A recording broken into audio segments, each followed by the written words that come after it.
Hello and welcome to Cutting Through the Bull in the Post-Truth Apocalypse. I'm Ben, and as always, I'm joined by Gaz. Hello. And Mike. Hello. On a weekend where me and Gaz both watched Infinity War and thought it was fucking awesome. It was. Any spoilers we may drop out. Oh yeah. This will be 2 weeks in the future when you hear this, so Yeah. if you haven't seen it, then to be fair, you've got nothing to moan about in my opinion. We'll just give right at the front. We are supposed to be talking about Aum Shinrikyo. That's true. I am Japanese slightly excited by Infinity death War. cult, but we'll give you one big spoiler alert at the front. As me and Ben have both seen it this weekend, we're probably going to mention bits from it. Yeah. And try to relate this week's subject to the Avengers, because that's how you deal with that's how you make sense of real world events, by pop culture. Exactly. Boom, we didn't introduce Mike. We did. Oh, did we? Did we? I said hello. Oh, right. Well, Mike's Sorry, That's me, no. Mike's been trying to replicate a nuclear winter by destroying his boiler. Yeah. Got to practice, it's coming. It's You just had to, you didn't have to leave the shit bucket by the side of the sofa. Yeah, can't we put that in the hallway? Yeah. It's going to get knocked over, Mike. You know it. And it's the I've boiler that's started broke. eating my neighbours as well.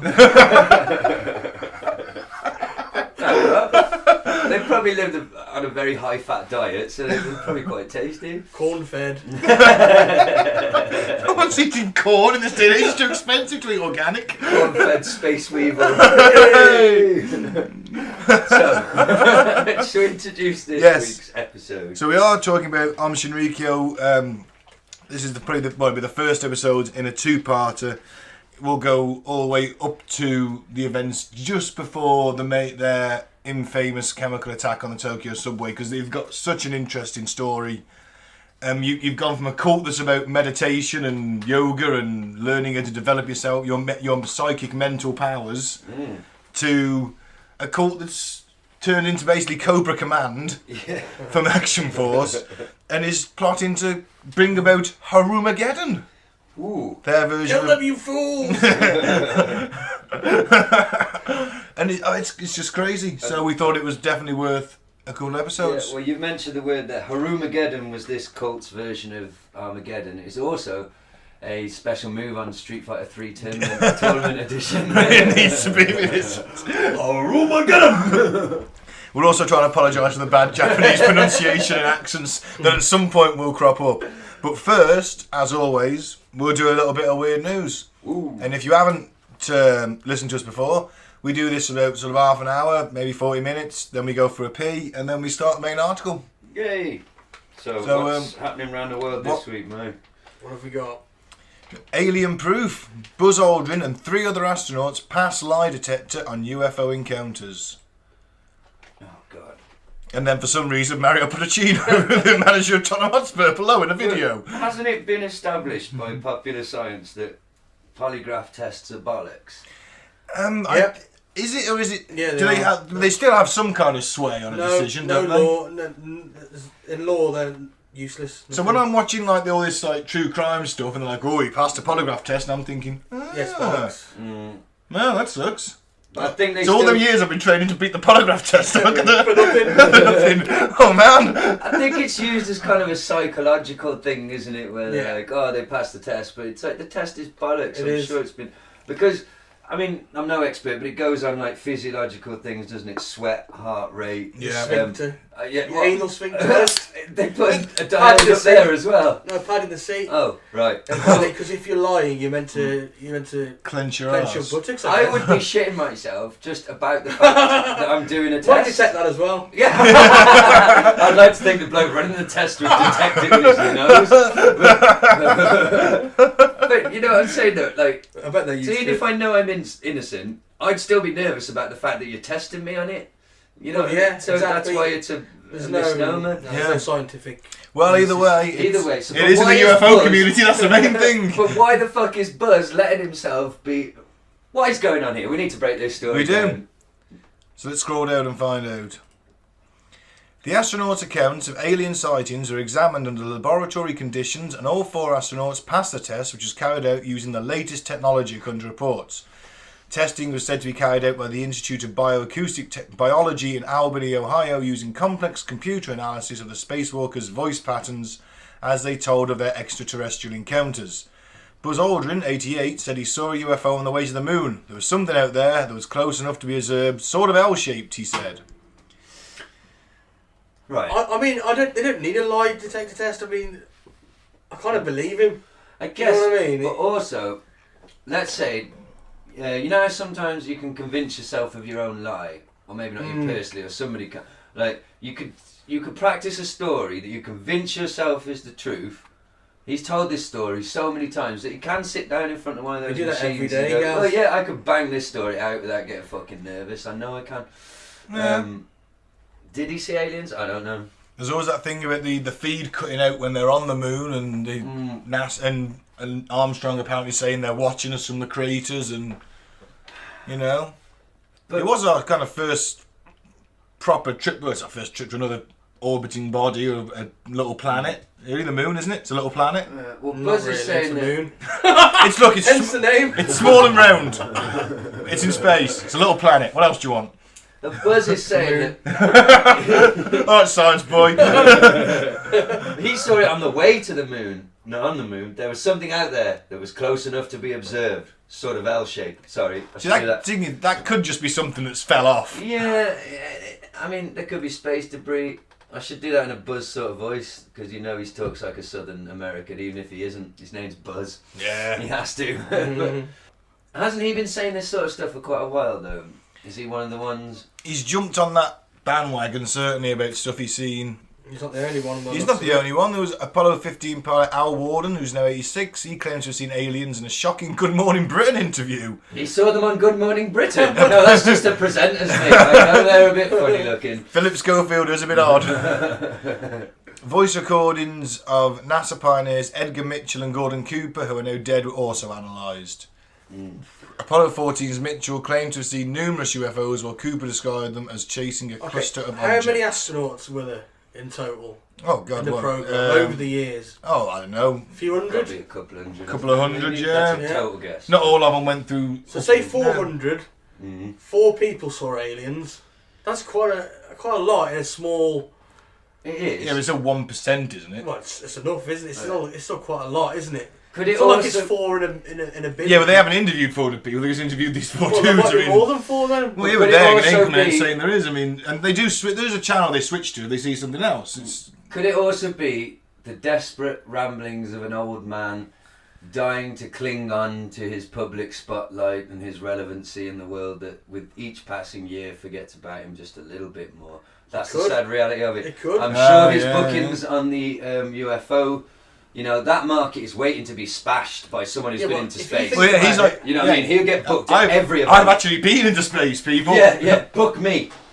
Forget the 10 people you were going to book. Put all that money to me, and I'll talk about actual space. And at the end, I'll tell you that bit about where I saw that vaguely L-shaped thing. You have got a point. Yeah, but Because I know you have money. Yeah, but he might also be ostracised from the scientific community. He's 88. What the fuck does he care? Well, it depends. I assume he's not just been saying it now. He's been saying it for a long, Yeah, long but he's time. not nothing to do with NASA anymore. He's taking a paycheck from them, is he? He's just got his retirement to fund. I was going to I say. don't know. But I would like to think that he's telling the truth. I'd believe him that he went to space because I saw him punch that man in the face. Yeah, that was great. That was great.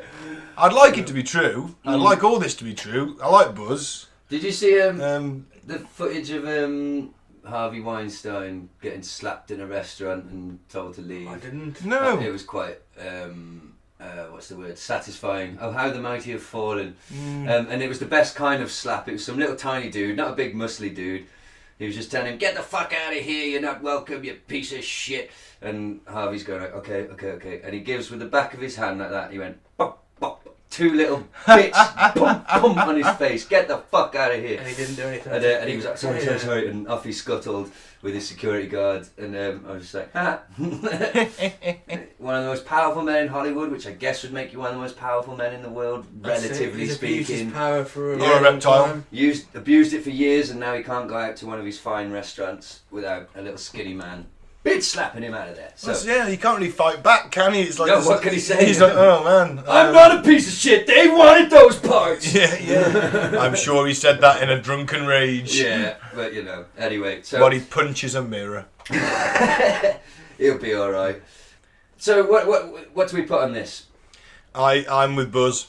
You I'm with him. I like the idea. I can see where you're coming from. But I like Buzz. I'm not saying I believe that. I was just being devil's advocate. I see it exactly. I can see where you're coming from. It's like Billy Corgan in his reptilian sighting when we featured a while back. Yeah, I mean, they might believe I'm sure it's all sorts going on in your head on your way to the fucking moon. So and there's got to be weird things happening with the pressure in your eyes and things like that, and you might see weird things. Could be hallucination. Might see aliens. Yeah. Could be anything. But if anyone's going to know, I'm more likely to believe a man who's been to space than I am to believe one of these guys who we've covered on the show before who draw pictures of their alien. I make love to aliens at night time. I'm that guy who killed 19 with his samurai sword. Yeah, that guy. See, fuck him. But, yeah, okay. But good for them, Yeah. Passed the test. And that's the key thing. He passed that lie detector test. He did. It's got to be true. Great bladder control from an 88-year-old. Great sphincter control. Sphincter control. For a man his age, that is impressive. Your arsehole's usually dropped out of itself by that age, hasn't it? Turned itself slowly inside out. I'm not a biologist. I'm not looking forward to that. Yeah, the prolapse is not something I'm looking forward to. Prolapse. Even the word, that's one of those words, isn't it? Just saying the word prolapse. Just conjures. I'm just conjuring my anus hanging out like a small red balloon. Oh, thanks, Ben. Just put that image right in my head as well, then. Like a baboon. Yeah. Like a pair of baboon balls were hanging at my ass. Well, that's what I've got to look forward to. 88 years old in Brexit Britain. And I've got to hallucinations. bring on the nuclear winter now. Right, next news story. So we believe Buzz. I'm down with Buzz. Okay. Woman found a loaded gun inside her vagina at traffic stop. Whoa. Loaded gun. I have two questions. How big was the gun and how big was her vagina? Well, I'm guessing one was quite small and one was quite large. It was a minigun. yeah, that's even more impressive. She looks fairly pleasant. We're just looking at her mugshot of her now. Yeah. A Missouri woman named Anika Watt was found with a loaded handgun hidden in her vagina during a traffic stop.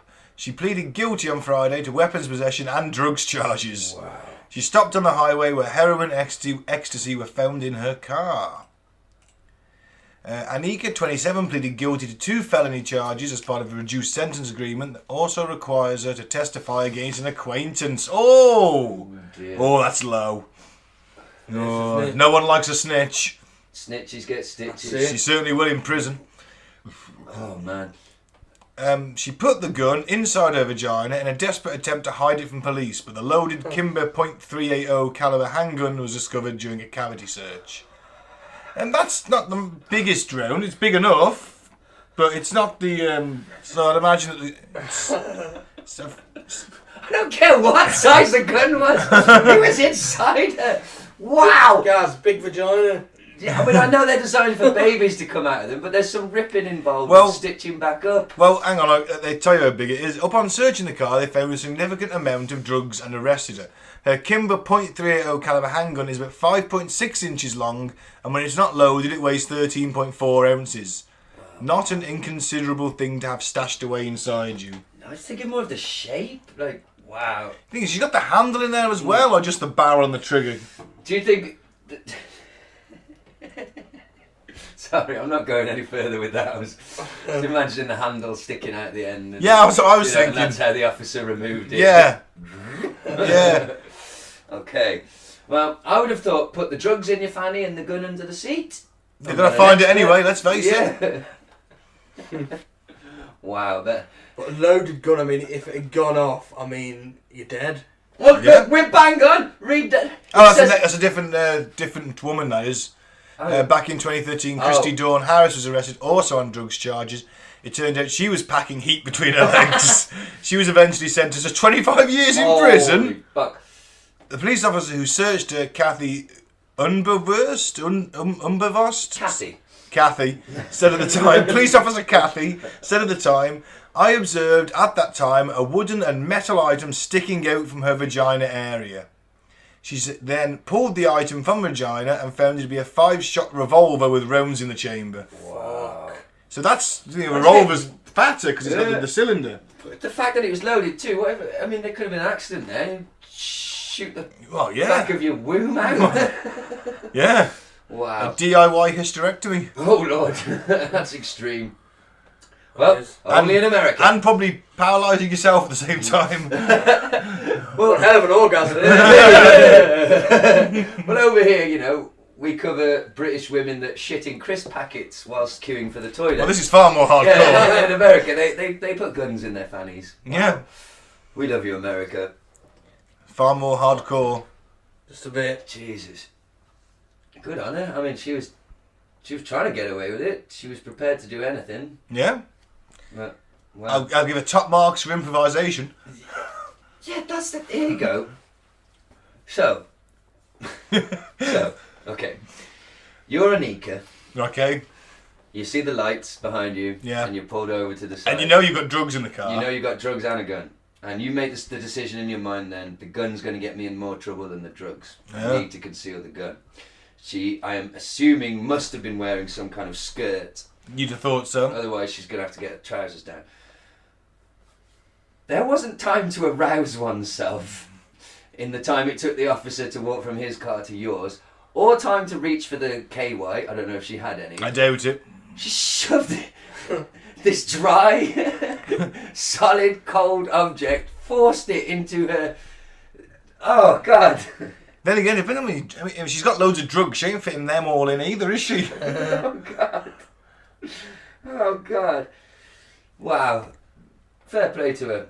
I still think that it's up to the handle, because it's the story beneath that she observed a wooden and metal item sticking out. So I don't think you're getting a handle up there, are you? It's just the barrel. I don't know. The barrel and the trigger, Most maybe. of it, yeah, but it all depends. I mean, we've all seen that gif of the bloke putting the top of his head into a vagina, haven't we? That's true. Yeah. I like how we have all seen that gif, and so have you, listener. Don't look down on it. It's quite an old one now. Yeah, actually, exactly. Take that look off your face, listener. Wow. So yeah. Yeah, it's Women hide guns in their vaginas. just another thing to worry about. Another reason not to trust them. Jokes. We love women. What's next? is this the world's weirdest fetish? Meet the man who collects celebrity poo. No, it's not the weirdest fetish. I've been online. That should be pointed out. This is from one of our favourite papers, the Daily Star, and it's Sunday edition. How does he get hold of celebrities' poo? He's got to follow them into restaurants and nip in the toilet after them or something. So these dirty celebs aren't flushing after themselves. Who do you think you are, Posh Spice? She doesn't have to poo. She doesn't eat. Oh yeah. She shits air and dust. I had a massive dust shit this morning, David. It was gross.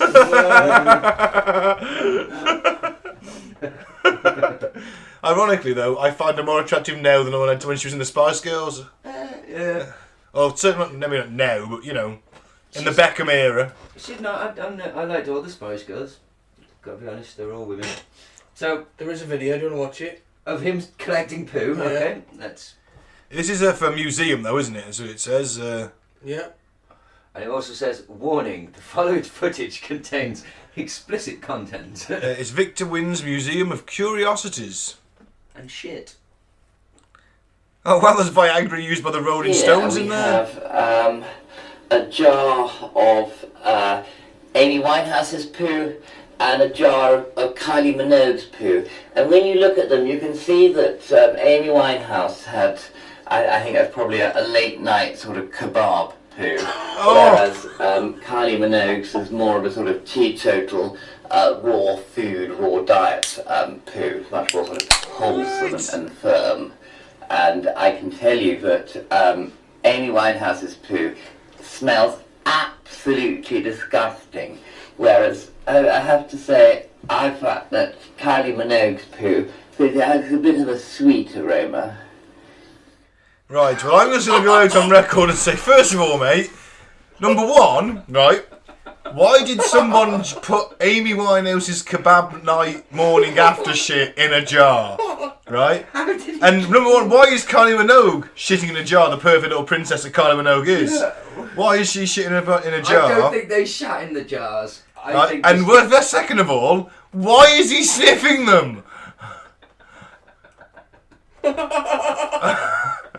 I don't know what to say. I'm fucking finished. I'm done with the world now. Just fucking bring on giant asteroid 2018 or bring on the nuclear war, because I am done. God. Like, he's a fairly youngish guy, isn't he? He sounds like pseudo posh. Yeah. Like, not quite posh. Well, but posh enough to be sniffing Amy Winehouse's shit and calling it, oh... I'm sure you need money to get in the celebrity shit game. Do you know Why what I mean? are you... It looked so... I'm sorry, that is fake, because, I mean, look at it. I mean, it was, like, perfectly fucking preserved. I mean... It's like it's whether you believe it's their poo. Well, I don't, but for £5 you can have a sniff yourself. You could just be sniffing some fucking tramp shit. Yeah. Hey, this is a tramps I fed on organic food for a month, and here's some tramp I treated to a fucking night on the special brew and a curry. Oh my god. Do you want to hear a bit more from this guy? Let's hear it. Excuse me, sorry. See what else he's got to say.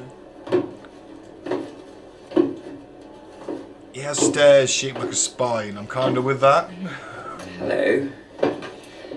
My name is Victor Wind, and this is my museum. This is my mermaid, Simone, and she is the love of my life. Oh Lord. It's a mummified mermaid. He just kissed on the lips. This is a woolly pig. These are some squirrels playing cards. And down here, we have the leg bones of an Irish giant. That looks suspiciously fake. Of course you do, mate. This you is see the little look he gave the camera then, suit of the famous dandy Sebastian Horsley. And these are the nails that he used to have himself crucified with in the Philippines. In himself here, crucified. there is a jar containing intestinal worms, a copy of If You Want Closure in Your Relationship, Start With Your Legs, a guide to understanding men. Wow. Yeah. These are the long and lonely nights I've spent since you first left home. This was my pet hedgehog, Gilbert, who is a very grumpy hedgehog. A copy of Fish Who Answer the Telephone. And then this absolutely adorable Jesus hates it when that happens in Fish two-headed Answer lamb. For the listener, this man is showing us some weird taxidermy. What was the jar about leaving I'm home? really Jizz? stupid because I paid £5,000 for these. It's a jar that contains some condoms and a packet of Viagra that was recovered from a hotel room used by the Rolling Stones. I can pretty believe that one. Yeah. Are they used? And in this cabinet, It's the Rolling I Stones. have the gold-plated skull of a hippopotamus that once belonged to Pablo Escobar. It was sold at auction by the Colombian government for, I think, for $12,000. Where's he got all this money from? 72. Wow. Well, look him up online. What's his name? What was his name? I've forgotten already. Somebody Wynn. Yeah, Victor Wynn. That's it. The Museum of Curiosities. So he claims to have Amy Winehouse's poo in a jar. And for a $5, you can sniff it. Wow. You know what? I'd probably like the museum. I just don't want to sniff the poo. He also claims to have the world's longest standing erection. Okay. I'll give him a run for his money on that.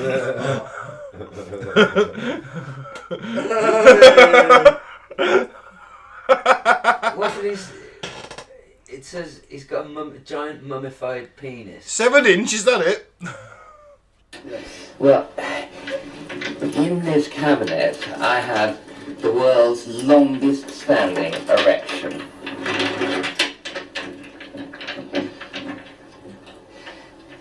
This penis was cut off a man who was hung in the 18th century. The last person to come and who wanted to try to buy this penis was Elton John. He thought that £120,000 was too much to pay. It's a bargain, mummified penis. £120,000 I'll do Elton John a plaster cast of my penis. Wow. Well, I'm never going then. I'd go there. No, I don't want to run the danger of bumping into him. Oh man, he'd be fucking great. Imagine taking him out on the piss. They'd be talking about fucking celebrity shit all night. I don't want to sniff the shit. I just want to go to the museum, to see how absolutely crazy he is, and then say, let's go on the lash. What if though you're a bit drunk and he convinces you to have a little sniff of Kylie Minogue's poo, but then he turns around and says, well, it is a celebrity's poo, but it's not Kylie Minogue. Are you familiar with the racing pundit John McCurry? Because no matter how drunk I am, I'm not sniffing the shit. You've got a lung full of John McCurry's shit particles. Hang on. So Did you say it was Kylie Minogue's, or did you say it was Amy Winehouse's? Kylie's. Well, at least it was sweet smelling. Yeah, okay. So the rule you live by. Yeah. No matter how drunk I am, I will not sniff a jar of shit. That's just rules to live by, listener. You're a man of principles, Ben. Yeah. You're a man of principles. Should we come back to a bit at the end then? Take a break and then we'll cut into Aum Shinrikyo. Yes, the death cult. And we're back. And we're going to talk about Aum Shinrikyo. And its founder Shoko Asahara. Yes, and if you've never heard of this cult, strap yourselves in because this is a fucking good one. What was his name? He changed his name to Shoko Asahara, didn't he? He did. We just refer to him as Shoko refer to him as Asahara. that from now. Oh, formerly Matsumoto Chizuo. Who was half blind and he went to a blind school. Yes. His brother was fully blind. And he's like, you got more money for sending your kids to a blind school in Japan. Yeah. So I think if you're partially blind, I think you probably are allowed into a blind school. Yeah, but he didn't have to go. He was sent there because it was they were quite a poor family and... And there's alarm bells straight away because whilst being half blind in his blind school, he horrendously bullied all the other fully blind children. Yes. Like, if you want to go somewhere, I'll take you. I'll be your seeing eye person. But how are you going to get back? In the world of the blind, the one-eyed man is king. Yeah, exactly, Mike. And it was bang on true in this fucking school. But he was already a bit of a charlatan and convincing people that he could do things. Yes, and he was a bit of a bully as well. He used to make the kids do wrestling moves on each other, and then if they didn't do it right, he would do it on them instead. Makes blind kids wrestle for his amusement. Yes, pretty much. And I bet he played up his blind. I bet he wasn't as blind as he made out. He probably wasn't. He just you can't say that for definite, but no, that's speculation. But how did he know they were doing the wrestling moves wrong? Oh, that did not sound like the correct technique. Come here, little one. I swear that's the last time I'm doing the accent. But partially blind might be like blurred vision, or you can only see sort of in a certain well, range or something. I don't know. He was certainly partially sighted, so he could see a little bit. He founded the movement in his one-bedroom apartment in Tokyo in 1984, but he did have quite a wealthy wife who he fathered quite a few children with, and she had a bit of money. So even at a young age, he knew that the money She was bankrolling this. She was bankrolling it. But he'd also convinced. But he was doing acupuncture, for fuck's sake, at the start. He's got partial sighted in one eye. He's got one eye and he's partial sighted. And he's doing fucking acupuncture. I mean, I had acupuncture once, right? I quite badly hurt my knee and I went to see this physio, and he was the Wolves' first team physio in his full-time job. And he did the conventional sort of ultrasound sort of thing on it. And he goes, right, now we're going to try acupuncture. And all I left with was 6 holes in my knee and a really sore knee. It was such bollocks. And I said to him, no offence, but I don't want the acupuncture again. Because all I had was six holes in my leg with some bruising and an equally sore knee. And he's like, oh, well, you know, it can be proven to. I couldn't give a shit. To be fair, Ben, I don't think all the needles in the world could sort out your chakras. All the smack needles in the world. No, acupuncture needles. You know, there's an acupuncture point right between the ball bag and the anus. I don't want to know what that picture Perineum. That's it. I saw it on the diagram on the wall. I'll always remember that bit. I thought, there's no way on earth you're sticking that needle at me, mate. But didn't he, when he left the school, he'd already conned fellow students out of quite a bit of money. I can't remember, what was the con? Was he selling some kind of magazine or something? No doubt it was some kind of anime magazine. Yeah, he was already at it, basically. The man had... I think he started out as just a... Someone who wanted to make his way in the world. He'd make some fucking money, but I mean, easily. I think you'd argue that if left to his own devices in this capitalist society, then he'd have probably been some kind of CEO if he hadn't gone down the cult path. Probably. Well, that's what happens to most psychopaths that come from wealthy families. They become CEOs. Yes, but he was from a very poor family, but he was... Yeah, I mean, let's get straight out. He's a clever guy. Yeah. I mean, yes, towards the end he was taking a lot of acid. Yes. In fact, most of the cult sort of setting, he was taking a lot of acid. But he was a clever guy. He knew how to get these people. You had these people under his spell. And so it did start off as a yoga, meditation, acupuncture class. And it attracted a number of graduates from Japan's universities. Yoga class to mass terror. But this is how you get develop superpowers, and this is who he was going for. He was going for the nerds. Yeah.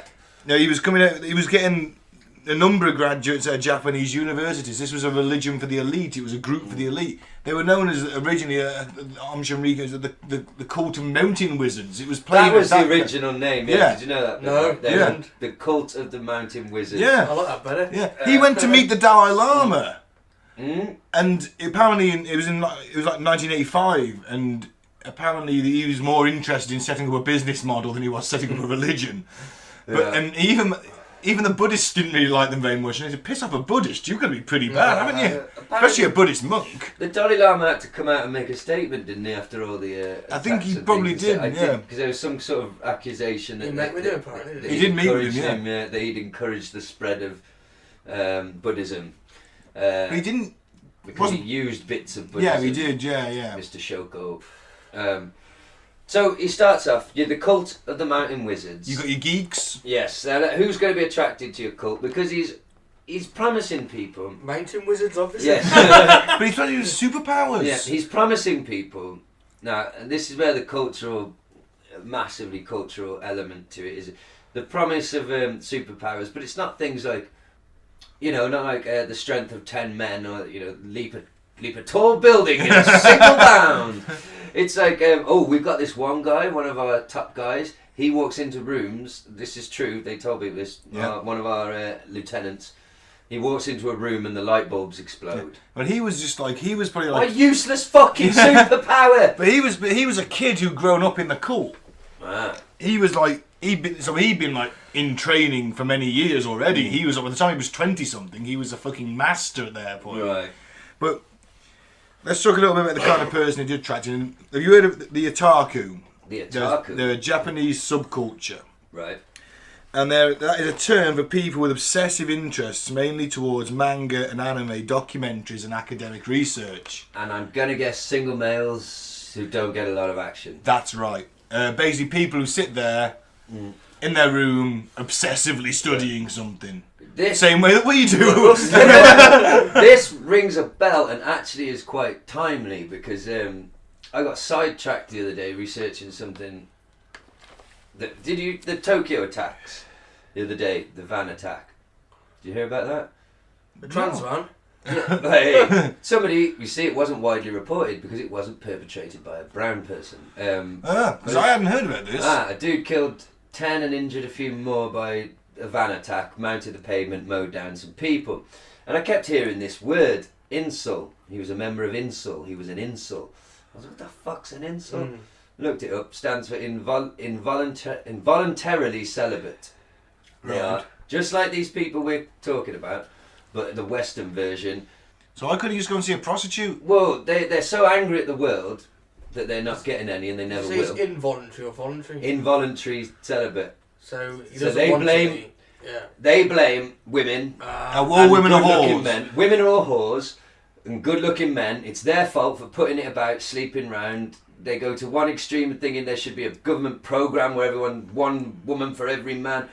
So full of rage and hate that they've now started killing people. Apparently, this guy was an incel, which it's the same fucking thing. It's probably an offshoot of that, certainly, yeah. It's young. Not all otakus are bad. Yeah, Some of them are very pleasant. They can sit in their room nowadays looking at the internet Yeah. and providing a lot of our conspiracy. But There was a famous case in America not so long back about this guy who, I can't remember his name off the top of my head, but he's one of these guys. And he was done for slipping a 16-year-old waitress this note saying, like, I'm a scientist and I'm 45 and I'm in the...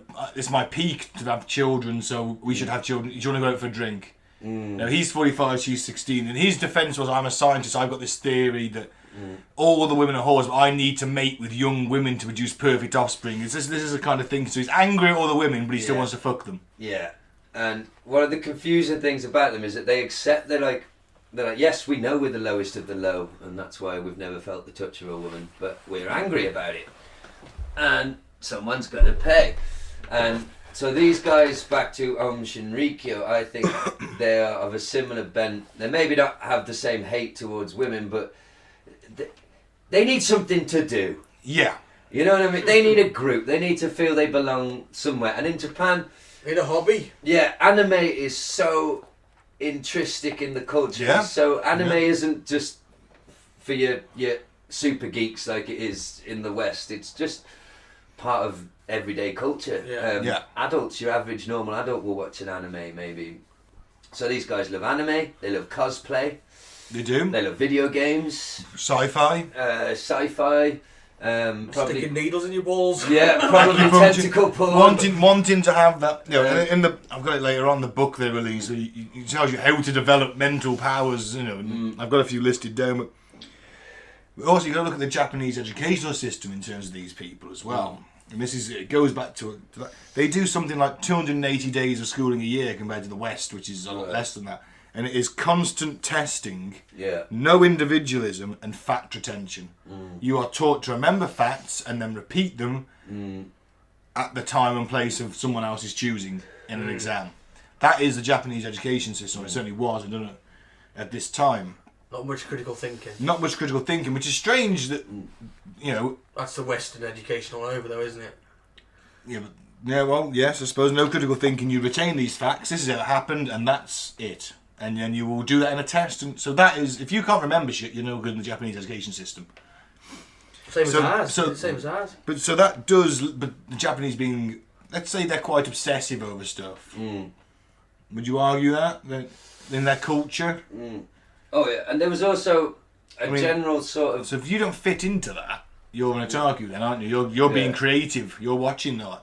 And it's just, doesn't it find it strange that even though that education system, like, kind of tries to destroy any individualism or creativism there is, one of the world leaders in technology, they have all this creative anime, wonderful anime and manga, so that's got to still leak through in certain people. But well, it's kind of a like you say, look, we don't know, we haven't been to Japan, but from what we can gather, it might be a cultural thing of being not to be individualistic, but a creative outlet that's not going to be stifled, you know, like it's a force that's going to come out anyway. If you're that creative, you'll find it. Obviously, it's like ours, isn't it? They've got art and music at the back, and the forefront is science and maths and English, but you still get the people that are good at art. what's the water finds its level, cream rises to top. Somebody with an extreme artistic Scum rises to the top of politics. And so far though, this is all very harmless and all very geeky, and we're all going to gather up in the mountains, and we're going to practice moving things with our minds, and become mountain wizards. we're going to wear some nice pajamas, and we're going to do some yoga. Because this is before I get confused. Well, 1989 they gained official status as a religion in Japan. Right. Because they tried to run in elections, didn't they? They did. That's a little bit later. Yeah. Right. Should we just say, to set the scene a little bit of Japan, 1980s is only 40 years, roughly, isn't it? Yeah, 85, exactly 40 years after the end of the Second World War. Since we dropped a nuclear bomb. The Americans dropped two nuclear devices, A-bombs. No, the Americans. Okay, just the Americans. They dropped 2 big-ass nuclear bombs, and the country was in a state of shame. Yeah, definitely. Shame because they lost. The Emperor had to concede defeat, didn't he? He did. He had to. They still have an emperor, but he's no longer a god, which is what he was. He was God, the God Emperor. No, so it was a spiritual void. We all know there's only one God Emperor. That was new to me. See, I never realised this, that the Emperor in Japan was seen as a religious figure, not a politician, an actual deity. And the royal family were divine. Now the Brits, in all our wisdom, we didn't like that. And we knew that to have some influence in Japan, we needed to sort of nip that kind of thinking in the bud. And so we influenced lawmakers after the Second World War, this is my understanding, to basically put laws into place that would protect new religions. But part of the unconditional surrender of Japan, the Americans, the Western allies, the Eastern allies, predominantly the Americans, though I think the Japanese did surrender to rather than a delegation, was that it was unconditional. These are our conditions. You don't budge on them. Yeah. And one of those things was that you renounce the emperor as a god, because you don't want that figurehead with the love of the people who says, "Well, if we rise up, we can take it." You don't want that. You want to. I was thinking that then explains to me, once I found out that the emperor's a god. Well, that explains kamikaze pilots, doesn't it? Of course it does. That's how you convince divine wind. Like I'm doing it for, It's the emperor. I mean, So, religious fanatics are the best fanatics. Yeah. So there's ISIS. Well, there you go. ISIL, Daesh, the terrorist group formerly known as ISIS. What people will do for a belief. So, my point is, what I'm saying is so we're meddling straight away. So, like you said, total condition, surrender, admit that your God's a knob. Because we fucking told you to, we'll drop another one of them fucking nukes on you. Second of all, Mr. Police Chief, anybody who wants to set up any new religions that are not to do with your Emperor God, don't fucking touch him, right? Yeah. You leave him be and see if it takes off, okay? But then we'll see in 50 years. Then of course you get Christianity and although Islam is still quite strictly controlled in Japan. Islam? They don't like the extreme side to it very much. Well, who does? But Christianity's coming in, Buddhism's coming in. There's always been there, and Shintoism. Yeah, there's a spiritual void. Let's say it's like as if the Shinto, if the Pope suddenly came out tomorrow and said, "There's no God," you've got 1 billion Catholics wandering around looking for something to believe in, haven't you? They'll just confess and feel guilty. They'll be fine.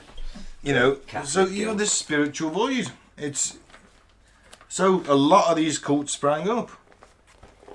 And, I'm sure some of them were just good old-fashioned religions with no... I'm sure there was some fat, grotty bloke with a beard who was in charge of it all. Well, but do you know what I mean? I'm sure there were some little nice religions that didn't amass a cache of weapons and, I'm sure... Like a unicorn sex cult. Yeah. I'm sure that, some little, Church of England on the corner in Tokyo... And no one goes. They just run these things, open it up every Sunday at a loss and keep on running. And into this void. Oi, I should have thought this one out. We're the Church of England. We don't mind if you come or not. I found it interesting as well, because we'll get into his beliefs.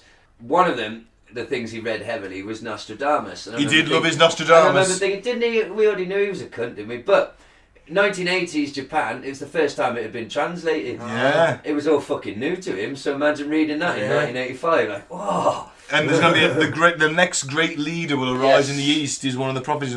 Who is he had this thing that he was effectively the Buddha, right? But nuclear war was coming. So what his plan was, as the Buddha, was to insert a Buddha in every country around the world to avert nuclear war. Well, at first... Well, of course, it didn't happen. That was his fucking... Hey, look, told you it wouldn't happen. Well, that's the thing. At first, he was dedicated to preventing... the apocalypse. Yeah.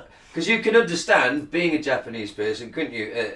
You're in a shooting gallery in Japan, aren't you? Well, you might feel a bit sensitive to apocalypses and things, because you've literally seen the most ungodly, god-awful hell weapon dropped on your cities. Like, you've seen that firsthand. Well, that's where the whole Godzilla thing came from. Yes, the yes, yeah. A lot of their anime is Akira. That movie's about the A-bomb, really. Apparently, I do love that movie.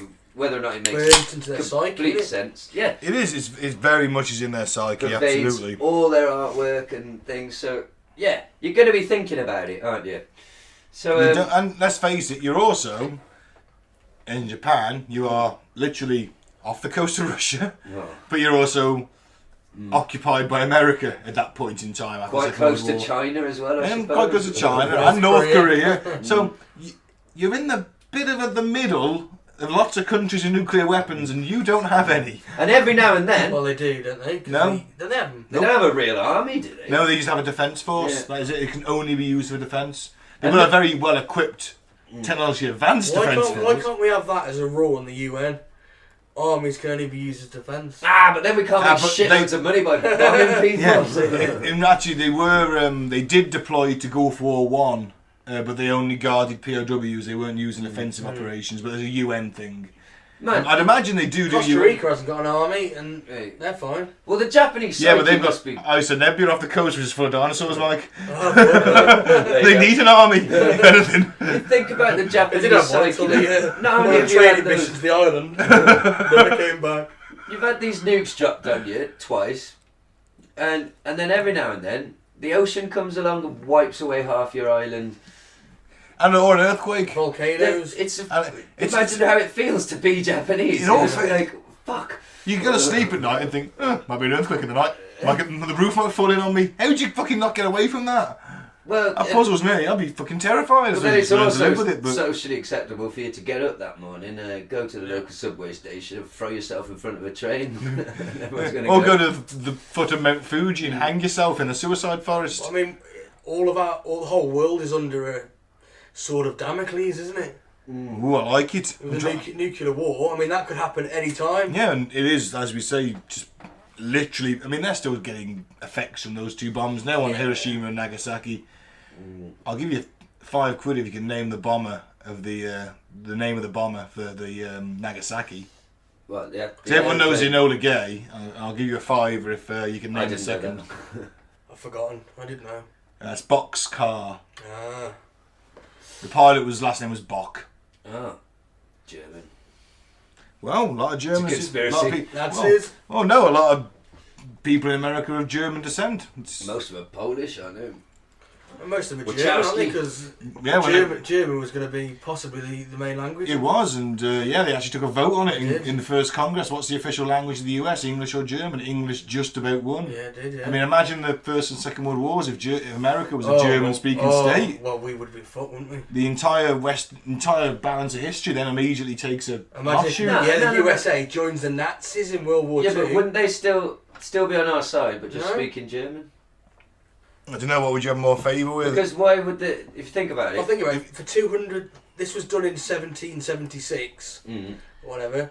So that's like nearly 200 years to the Second World War, when they speak German. Yeah, they speak German. You've got more German culture, more German immigrants go over there because they haven't got to leave. They haven't got to learn the language. Yeah, but they speak English, and they haven't got much English. No, English would be. No, they do, but they have. It's English would have lost the language.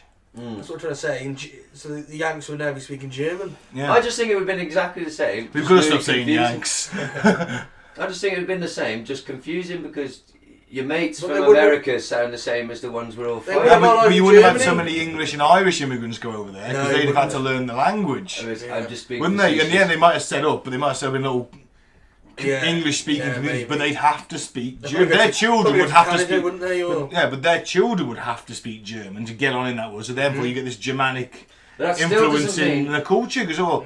I mean, but English it still and doesn't other mean that cultures are quite 200 similar. years later, when this fucker Hitler turns up, they'll all go, "Ah yes, we really agree with his policies because we speak the same language." So Yeah, yes. but what if it was like a sort of a mock, Gas them. a Hitler- pseudo Commonwealth state? Hitler went over to America on a Goodwill mission. exchange student thing. I met a lovely girl from California, big booby blonde, right, on a pair of roller skates. Brunhilde at this point. right? Yeah. Yeah. And he fell in love, right? And they raised a couple of could've fucking done. kids. Yeah, it could have happened. Or- In a multiple universe. In a Yeah, multiverse, it did happen. It did happen. It has happened. It is happening. Well, It's happening. And then he became. And, It then- has then- happened. It is happening, and it will happen. and their great grandson, Adolphus Hitler, became the fucking president, and no one's mocking President Hitler. He's one of the greatest peacemakers the world's ever seen.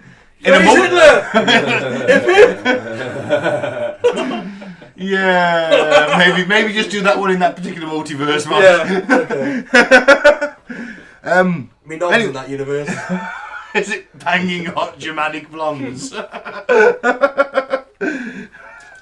a lot better than me. Let's put it that way. Move on. Back to the cult. So where were we? In 1989, they get their official religion status, which comes with it various benefits. I've got it written down somewhere, but let's face it, tax evasion. That's Hey. straight in It's there. not tax evasion. It's tax avoidance. Well, tax evasion's in there. Your right to own property as an organisation. It basically gives you power, and as we said before, various laws in place. Don't fuck with new religions. And, So a blind eye does get turned to some stuff. has he started levitating yet? He was, he would, yeah, he is at this point. He Right. is, Should we take a but he's minute got to very talk about... strong thighs as Yes. Ashimaro. I can't, God, I forgot his fucking name. I can't pronounce his name already. Asako.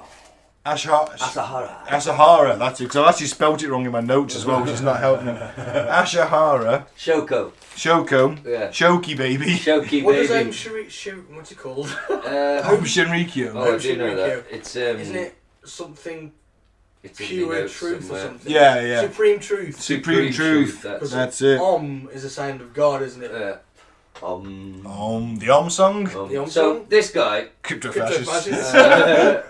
he got a photograph, and I've seen this photograph. It's fucking ridiculous, but I suppose you've got to put yourself in the place and time. He's clearly jumping in the air Yes. from a seated position. Now, I've heard two things about it. I've heard that he developed his thighs so strong. This Yeah. doesn't make sense to me. That his thighs were so strong from a seated lotus position, he could propel himself There's a thing of yogic flying, up but off the floor. there is a thing that. An actual law party. Oh, do wanted you remember that, them?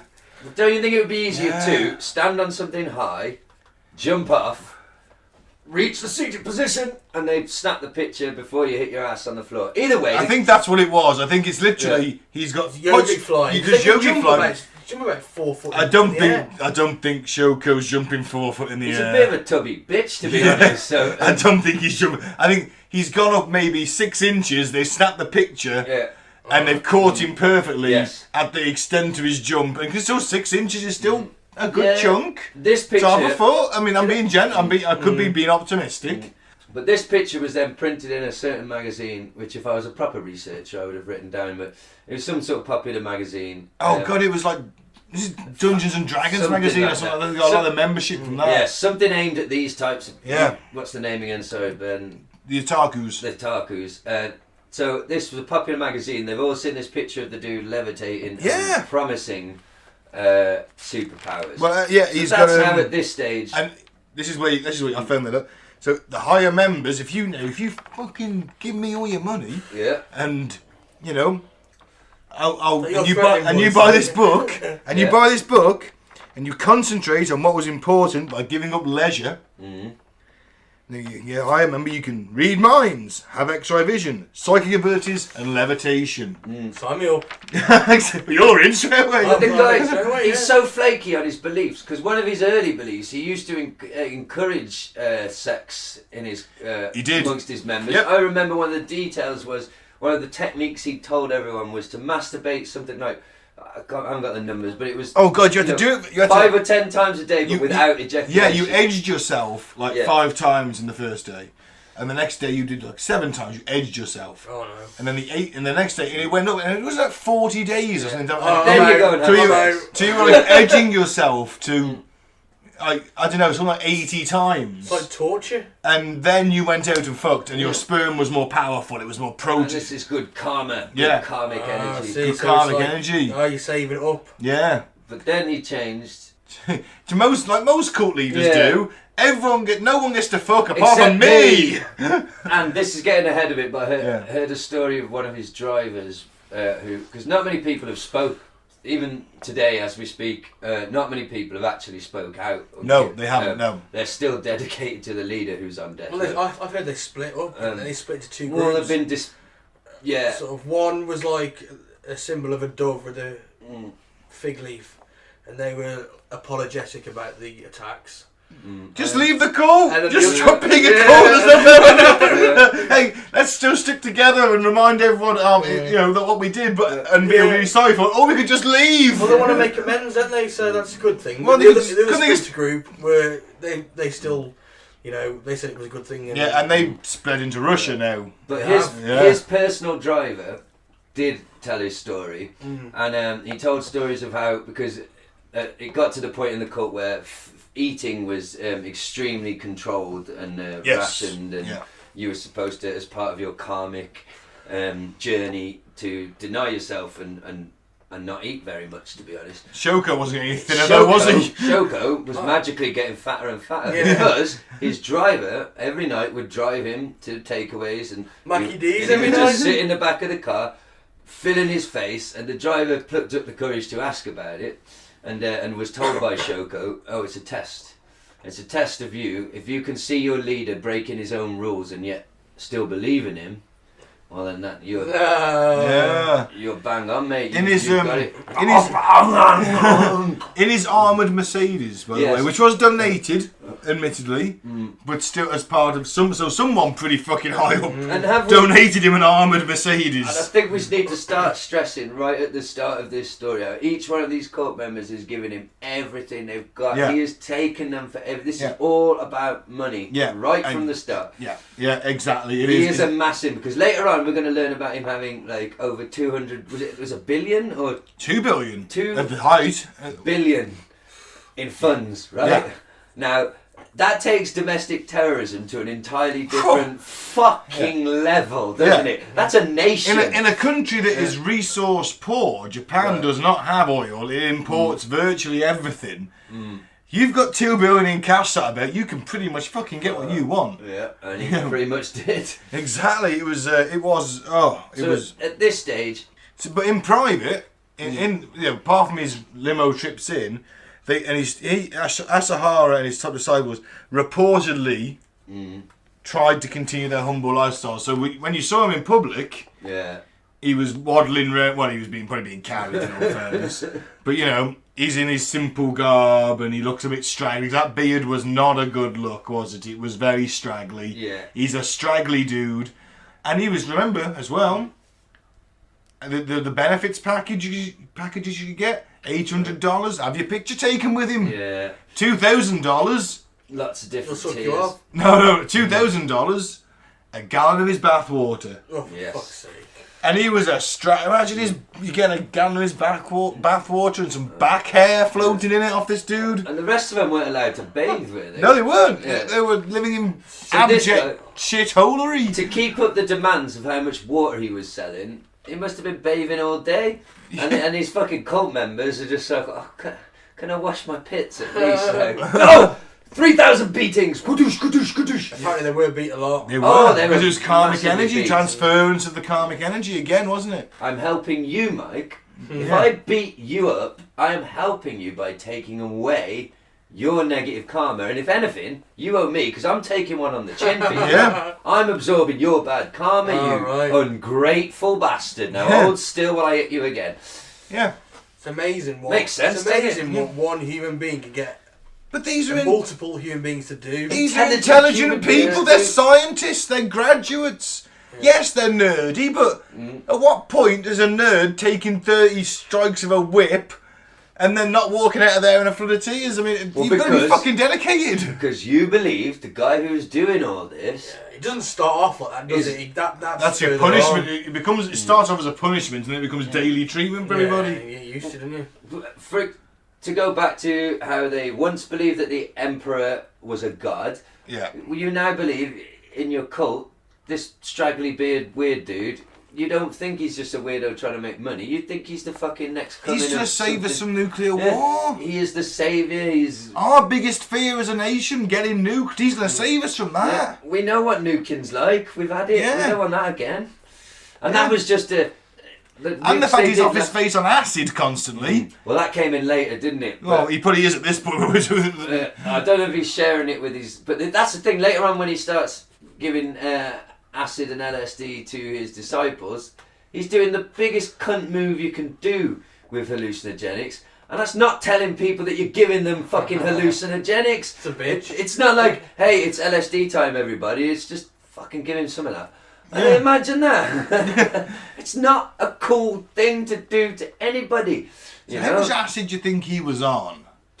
I don't know the measurements of acid. Don't you have it in tabs and all them little bits of paper you can use? It's liquid form or like tabs. It's like sheets of paper doused in a liquid that dissolves on your tongue. This is one drug that I cannot speak of personal experience about. I've seen people at Glastonbury. I saw one guy had his head back, another guy had like a little droplet thing and a test tube and was dropping... Oh, pipette. Yeah, dropping liquid into his mate's eye, and the guy getting the liquid was like, ah, God, fuck, yeah, it burns, one more. And I said to my friend at the time, I was like, what in the name of fuck is that? And he's like, oh, it's acid. And I was like, you take acid like that? And he's like, well, you don't have to, but that's one way to do it. And like, straight to your eye. Oh, straight to the brain, isn't it? Yeah, eyeball Paul taught us that. Well, he did. So, so acid, quantities, I don't know, but it's a sort of thing that to my understanding, on lower doses you can get about your day, you're just seeing some colours and things. Apparently microdosing is good for depression, apparently. Well, there you go. Definitely with psilocybin from the mushrooms, it's all the same family, I think. But like a massive dose of LSD, you're fucked, you're not going anywhere. But morally speak, just to fucking give anyone any amount of dose of hallucinogen, of what is going to change your perception of reality, right? Without telling them, I had plans, mate. I'm supposed to be Auntie Doris at Arthur. No, she's a giant fucking red dragon. She literally has a Godzilla coming out of her anus. And I don't know what to do. Just pray to the leader. Yeah, the girl who knows all. Well, for another 50,000 yen. Well, let's focus on some methods of making money. Okay. I mean, the shock caps, we spoke about it off air. Oh, this is a good one. Right. Now, for the low cost of $7,000 a month to rent, unless you're a monk, in which case you get given it for free. Woo. Right? So, but those guys are the hardcore, sort of giving up everything, shaved heads, probably very simple robes, shocking themselves daily. Yes. But $7,000 a month to rent, or $70,000 to buy. And this is basically a shock cap which will give you a 6-volt shock to the brain every now and again, and 3 volts for children. I just went my own, put a shock cap on, jacket in the mail. That's what it was, though. But that's 240 volts. Well, I'd do it quicker then, wouldn't I? No, you'd be dead. Why people continue to think this is in any way going to help you is beyond me. Putting electricity directly into your brain, for everyone out there who's even tempted to try it, it does not work. I don't know though, I just remembered now you said that. I'm not saying put 240 volts, don't do that.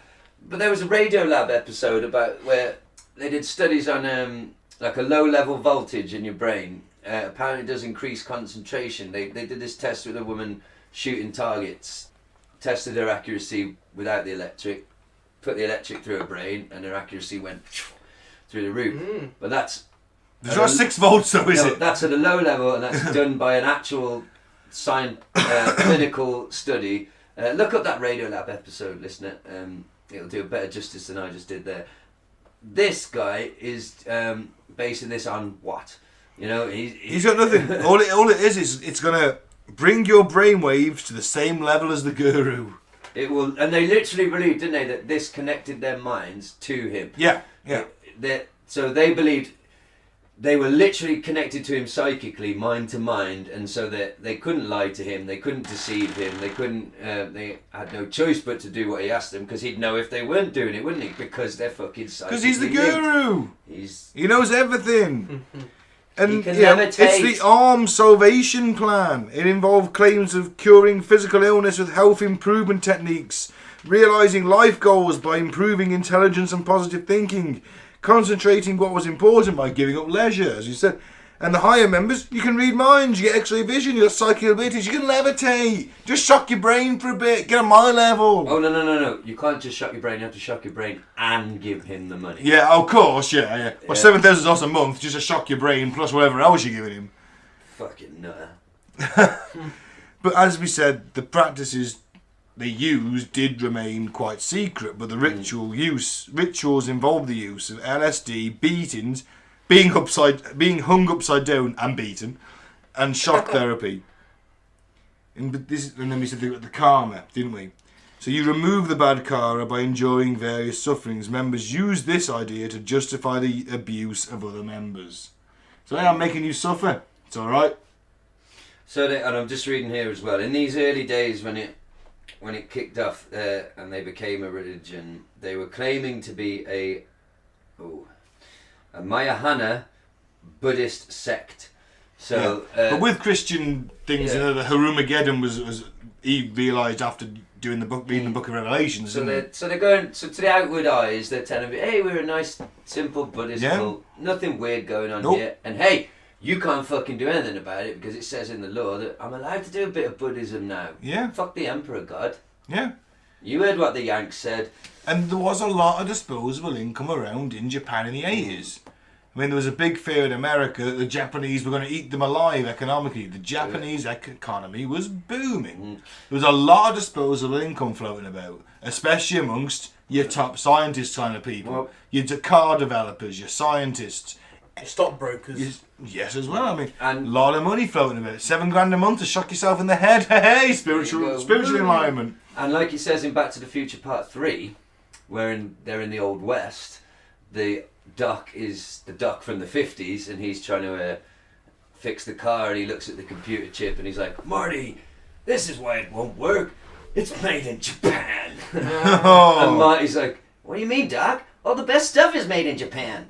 And he's like, "Fool." Like, as in The Simpsons, was it the union guy in The Simpsons, Mr. Burns? Look at Mr. Burns' grandfather sketch. He's like, "Oh, the unions, they become greedy. You know, the Japanese are alive." And Mr. Burns is like, "Oh, those sandal-wearing goldfish tenders, they'll never eat you alive." And then we bricked that boy into the abandoned coke furnace. Oh man! But that was the thing. The Japanese, when they'd lost the war, the Americans were the top dog, weren't they? But economically, the Japanese were kicking their ass. Definitely. They were making the better tellies, the better cars, and shipping it all over here, around the world, especially to us, because I don't know if when I was a kid, we had a Japanese car. Well, but before that, we had a Nissan Micra. Well, for fuck's sake, I can't. I've got a Sega tattoo. It's Japanese as fuck. Yeah. It's a Japanese company, Sega. Yeah. Most of the movies you watch have got Sony somewhere in them. They're doing the sound or something like that. Oh, wow. Toshiba is a Japanese company. There's TV in the... And listen... You know, it's I Sony TV here. I mean... I knew it would come in useful one day. I read a book called The Console Wars about when consoles took off in the 90s. And it was really interesting now, and it will fit into this, of the problems between Sega America and Sega Japan. of just trying to deal with business in Japan because of traditions and. Is that that is the right word? Tradition. It is. Because the Japanese are very polite people, yes, and they you do not disagree. No. In the boardroom, the chairman of the board sitting there talking utter cockbollocks about to absolutely wipe out your fucking company, and you fucking know it, and you go and nod your head and go yes, and then here's the big old boss of America in Sega in America who've been killing it like with their edgy campaigns, and he's like, well, actually, what I think is we got to do this, and everyone's like, oh fuck, like, oh no, looking at the floor. But what are the you thing doing? is, when that big boss makes his absolute cockbollocks decisions, you'll go away and you'll get together and you do the exact fucking opposite, and then you tell them it was all his idea. That's kind of the Japanese way. Oh yeah, You explain it in a way so it's actually his idea. That you just kind of maybe took it to another level, but it was his idea. Yeah. Whereas Americans saying, guys, like, no, that's bullshit. We're doing it my way. Yeah. It's and Japanese. I've seen pay-per-views for wrestling in Japan. It's so strange, isn't It's so weird because you know, Mike, you're not a wrestling fan, but you know, people cheer and clap when someone does something particularly impressive. Yeah. No, the crowd is utterly, virtually silent, and it just seems so fucking abstract. And then at the end of the match, they all applaud and stand up. They all go mental at the end. They go mental. But you don't make them. You're watching them. The idea is your attention is focused entirely upon them. So it would be disrespectful to them to cheer and applaud because then you're taking your attention away. I just remember in this book as well, the Americans saying how frustrating it was, just not being able to get anyone to see sense when even though they knew they were agreeing with him on the small level. Oh yeah, we know you're right. Yeah, but you know. The chairman's here now and he doesn't want that, so shut up. Yeah. Please. Can we stick a pin in that for a little bit? Yeah, of course. Yeah. Thank you. Right, we'll be back. And we're back.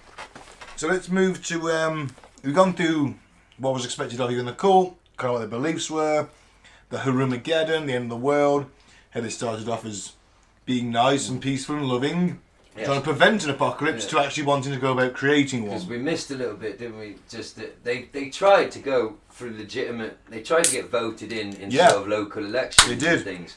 And when not one member was voted in anywhere, 25 they ran. It was around that time where he went, oh well, I can't do it through legitimate means, so we'll have to do it ourselves. Just like Thanos said at the end of one of the films, I'll do it myself. Yeah. Put his hand in the glove. Oh. We should talk as well about the actual cult members.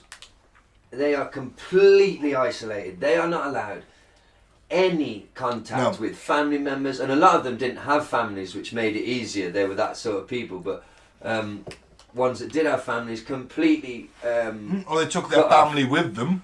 Yeah, that's because I mean there was cases where when they had to receive their official religious status, relatives would raise concerns to the police. Yeah, the police would come to the compound. Yeah, and the lawyers would come to the compound, take the children off the compound, and the police would show up and escort the children back on. Yeah, because there was a thing that they weren't getting education while they were there. They're just being basically brainwashed. And violence, we've touched on it. So they're all in a big compound. Yeah, and there was a bit of arm bashing in the media going on as well, which probably changed his mind more than anything. The major that led to after the failed elections and 25 candidates failed to win a seat. That led to a bit of mockery in the papers, right? And a bit of investigation into them, really. And was this where the first sort of murders started? Yeah, this led to a major shift in their ideology, and they no longer sought to merely survive apocalypse. So they originally sought to prevent an apocalypse, and now they seek to merely survive it and set it off. Because through we touched on it, didn't we? But he was taking bits of Buddhism, Christianity, Hinduism with the god of war. The quote that the guy said when he dropped the A-bomb. What did the scientist say? I am death. I am death, the eater of worlds. That's it. Yeah. He was down for a bit of that, and he'd gone from believing there will be an apocalypse, and he was using his Nostradamus, and his whoever rises after the apocalypse. About Shiva, did you know that there's a statue of Shiva outside CERN? Yeah, I didn't know that. Yeah, that's weird, isn't it? It is a bit. Yeah. What is a Hindu religious figure about the destruction of all life doing in front of a particle accelerator? Because it's going to destroy the world, Mike. Because they're trolling people like us. Yeah, because they're all geeks, exactly the same. It's like, once you put it aside, goddess of destruction. And gone. That'll really fuck with those internet dweebs, won't it? Yeah. They also were big fans of Isaac Asimov's Foundation trilogy, which was referenced a lot in it because it tells a tale of an elite group of spiritually evolved scientists forced to go underground during an age of barbarism to prepare themselves for the moment when they re-emerge to rebuild civilization. Right. So they love that shit. And there was a Mad Max 2 sort of scenario. Yeah, and there was it's an anime called the Spaceship Yamato, which was named after a Japanese Second World War. Their biggest ship they had, the biggest battleship they had, which was a kind of effectively sent on a suicide run in World War II. And he's given just enough fuel, just enough ammunition, go out there and die well kind of thing. You're our biggest ship left. Yeah. You've got enough fuel for a one-way trip. You're going out to go a one-way trip. And it was quickly sunk and destroyed. But there's this anime called the Spaceship Yamato with the same kind of similar colonists going out on the battleship Yamato to either survive or die, but spread out humanity out. So rather than rising from the ashes of nuclear destruction, we will instead bring about the nuclear destruction and then we'll rebuild in the Guru's image. Yeah. Can I read you a little paragraph on their theology? Yeah. Because it can be a bit confusing. This is from Rational Wiki. Many find the violence of Aum Shinrikyo abhorrent and puzzling, as Buddhism is normally considered a very peaceful religion, and thus a violent Buddhist sect is at odds with how many in the West see it. The violence was justified by reference to the Buddhist concepts of, and I apologise for my pronunciations, justified by the reference to the Buddhist concept of Mapo and Shoho. Mapo is the state of the world as it is now, with sin and corruption running rampant. In the Mapo world, it is almost impossible for anyone to reach nirvana. The next time in the cycle would then be Shoho, the time of peace and tranquility, when nirvana is easy to achieve. By bringing the end of the world, they would restore Shoho. Is that a bit like the Age of Aquarius sort of thing? This is the dawning of the Age of Aquarius. Quick to iTunes. Yes, it is. And they twisted the Tibetan idea of poa. Poa is a ritual performed to help the passage of the soul when one is dying, to help them ascend higher. For Aum, it was the idea that killing someone who was against the cult prevented them from accumulating additional bad karma, and thus was to their benefit. So, like we were joking about it, literally it's like, hey, I'm doing this for you. Shoot you in the head and put you in the microwave. Oh yes, so they did. Yeah, that's not an exaggeration. No, they built a microwave for people, fuck. which killed them, and then they dissolved their body in acid in a barrel, and at the end when spread it in the forest somewhere. Well, when the Japanese government, Japanese police did actually raid the compound, I think they found something like 80 barrels. Yes. Just get that microwave, minute. Well, they would drag them in, kick it, prove them, and drag them in, throw them in, and you just press the button and basically just microwave them to death. Imagine being high as hell on acid and LSD, and then finding out that you're in a microwave. microwave. Oh my god! What does my brain rotate? Does it rotate? And you just on a big watching your face melt in the mirror. Ping! Does it ping at the end? I bet it does. That sick fuck definitely made it ping did. at the end. See, that's the thing. This guy is, he's blatantly off his fucking rocker. Yeah. Or Shoki. But, I mean, you've got really intelligent people lapping it up, and I think it's got to be that cultural thing. It's got to be that education system, and it's got to be that otaku business. He just knew the right people to attract. Yeah. Well, this is. I'll just read you this paragraph then. Bang on what you've just said there. So people in the cult, like we said, were isolated and stuff. And he says here, thus, especially in Shinrikyo's case, everybody involved withdraws into a fantasy world, and the rest of humanity comes to mean nothing. A special form of detachment from the rest of the world then occurs. Yeah, so if you're already an otaku, you're attached to humanity already. You're Dr. Manhattan in Watchmen. Yeah. With your big blue dick. With your big blue dong through to your legs. Or your small Japanese penis. Sorry, Stoke! Pixelated penis. Well, when they all like that, aren't they? when they take off your pants in Japan, they've got bionic implants. He just looks pixelated all the time. That's how it works. Your girlfriend gives you a blowjob. Like, what happened to your face? It's got all weird. No, because they're trained to deal with that at a young age. They're educated fat retention, Gaz. They get practice blowjobs at a young age. Fuck me, I want to be so Japanese. I know. I think Japan. Like, I would have a good time there. I love fucking robots. No, I don't love fucking robots. God have it out. Gaz is going to a sex pop raffle in Germany. I love robots a lot, and I love wrestling a lot. Those two things are basically religion in Japan. I'd probably be killed by Was you join a cult that had religion and wrestling? No. It's not one. I'd be in it. I'd probably be killed by a Yakuza for having tattoos, and I'd be walking around in my t-shirt not understanding local customs. And well, is it bad to show your tattoos in Japan? I think so, yeah. Because my friend, shout out to Nico, told me a story. He had to go to Japan for a work thing, and he jumped in the pool in the hotel. Yeah. Had a little swim, and everyone got out the pool, literally like ugh, disgusted. Got out the pool, and he thought it was a race thing, like oh. Fuck it, no, hate the white man kind of thing. Apparently, no, it was him being.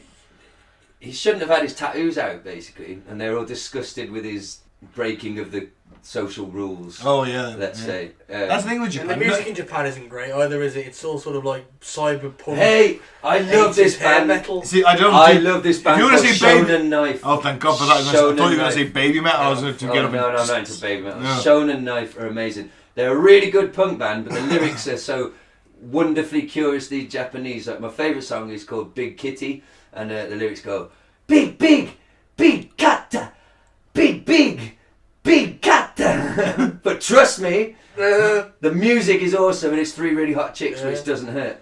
But yeah, lyrical nonsense, but I fucking love that band, Shonen Knife. Yeah. That sounds kind of samurai, though, doesn't it? And there's one song where she says in English, now this is not me being racist, you can look up the song, but it tickles me every time. She says flying saucer, or sings the word flying saucer in her Japanese accent. Frying. I'm going to do my flying saucer. Fuck me, I had to Google it to find out. What's she saying? Flying saucer. Flying saucer. Look them up, great band. All right, well, I'll take back your to word. the death cult. Take your word for it. So, we've gone to the arm bashing that had gone on in the media, sort of gentle fun poking satire. Didn't fucking mountain wizards. Shoki did not like the fun making cartoons of him and stuff like that. And also in 1989, it's this Sunday. Main-chi, which is a prominent Japanese newspaper, ran a 7-part series on the cult, including accusations that their members were separating their families, there were blood initiations, large involuntary donations, and the children in the group were receiving no formal education. And could potentially be put in a barrel and then put in a microwave. Possibly. Oh, fuck. And around this time, old Asahara was claiming that tests had been done on his blood, and he had unique DNA. Right. Now, a lawyer who was working for the families of the cult members was called Sakamoto Susumi, I think that's right. Oh, I know the bloke. He attempted to refute these claims, and he had it independently tested. And there's a big thing about, apparently there's a big cultural thing about blood in Japan, is if you're a certain type, you're more likely to succeed. Oh. Well, whatever that type is. But anyway, and he was the one trying to get the children out. But sadly, in November 1989, Sakamoto, his wife, and infant son vanished, and they were killed by Aum Shinrikyo members who did fuck it up because they weren't supposed. He was supposed to be alone. He wasn't, and they literally bashed his head in with a hammer. And his wife and his his child. They killed this guy's wife and child and him, and their bodies were fucking ground up and all weird shit done, weren't they? And dumped in the woods. Yeah, great guys, lovely guys. But you get this, this is such an integral part of cult running, is the being isolated and the not being allowed to leave. You know, in the news. Taking notes, Gaz, are you? Yes. In the news at the moment, as we record, is this I've forgotten the name, but the actress from Smallville's been caught up in it. Oh yeah, I've heard In of this this cult. briefly. Yeah, I've seen the headlines. I'm not.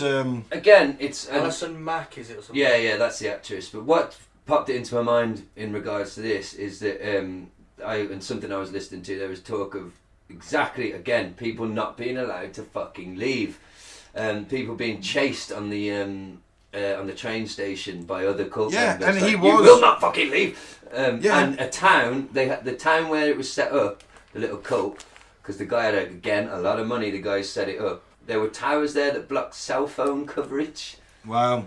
That people didn't know about.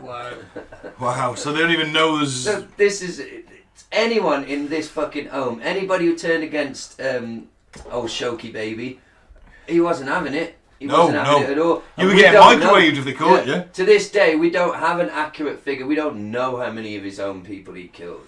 His own cult members. I mean, there was 80 barrels. That's what they know. I mean, there was probably beatings, dismemberments. I read some of his ashes were buried in the slope of Mount Fuji. You know, it could have been hundreds. I mean, they literally killed people by accident too. And I don't know if you ever heard of the Japanese biological experiments unit 731 in the Second World War. That's an episode in its own, because that was like, they just tested, they did live autopsies, human experimentation, all sorts of shit at this place. It beat Nazi extermination camps. Wow. For the inhumanity of it. I mean, there were Chinese prisoners. They didn't even refer to them as humans. They referred to them as logs. Yeah. There were logs to be cut up and dismembered and examined, and it was just biological agents tested on Western prisoners as well. It was. And this guy, we missed this at the start, but he was known to authorities because Shoki baby, before he started his cult, I've just read it now in my notes. We were talking about he was a charlatan back in the day. I've remembered what it is now, or read what it is. He was selling literally snake oil. He was creating some kind of juice that he was selling to people at an unbelievably high price. And this was his acupuncture days, wasn't it? It was a fix-all.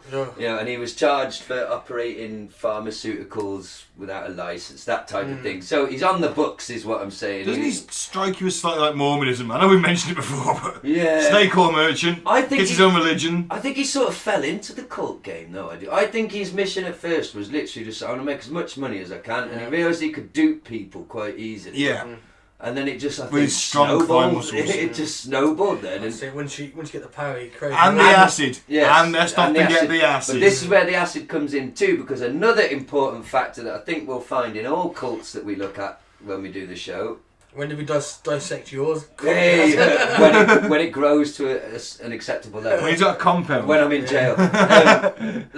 There's a turning point in every cult's life where the cult leader starts to believe his own shit. Yeah.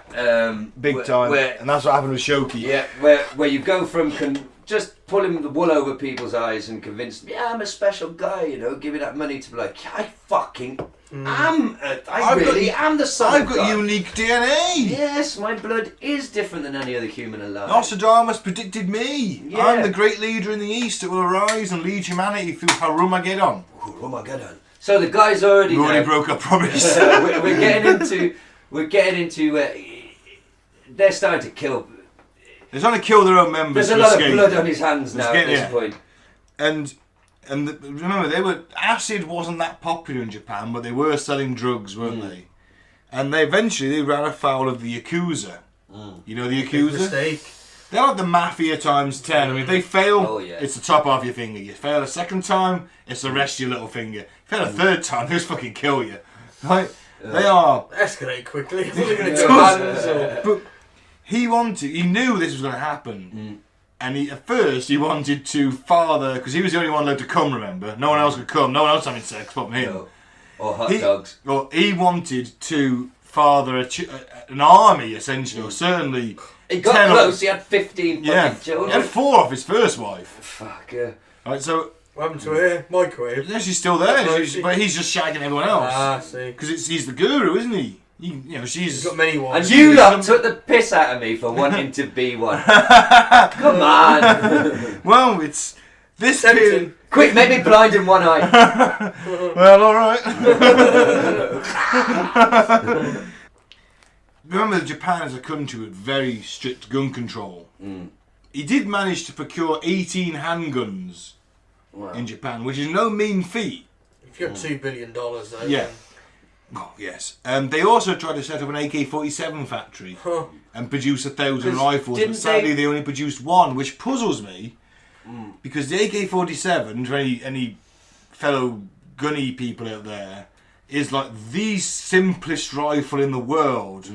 That's why all freedom fighters use it. Yeah, because it can be buried in sand, buried in mud for a year, leave it, knock the crap out the mechanism, and it'll fire first time. It requires very little maintenance, and it fires a big ass round, and it fires a lot of them. You couldn't hit a fucking barn door. No, you can't hit a lot with it, but you fire enough, and you'll hit something at the end of the day. Although if you fire it on fully auto from the hip, you'll be shooting down aircraft within in about half a second. But that's not the. But it's cheap. How did they make friends with the Yakuza? Because they sort of came to an arrangement. Well, they came to an arrangement because Asahara decided that he couldn't get these kids fast enough to protect him fully.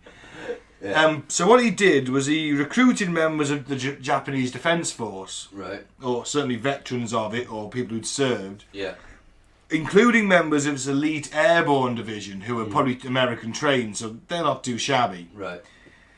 Now, they were called the Soldiers of White Love, which I find fucking fun. That's fun. I would like to be a soldier of white love. That's because you're a white supremacist. No, I'm not a white supremacist. I'm just saying, the Soldiers of White Love. That's a pretty fucking metal name.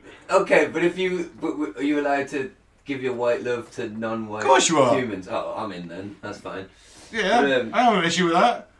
So how did that appease the Yakuza? Yeah. Well, the Soldiers of White Love beat the shit out of them. Oh! When they attacked the compound. Fantastic. And basically these boys were fanatics. Yeah. They trained from sun up till sundown. Physical fitness, martial arts, weapons handling. 12 hours a day, 7 days a week. Wow. They've all already received military training. They're pretty nails, in all fairness. Yeah. You know, I mean, they're not on Western Special Forces level, but they're certainly above your Japanese Yakuza level. Right.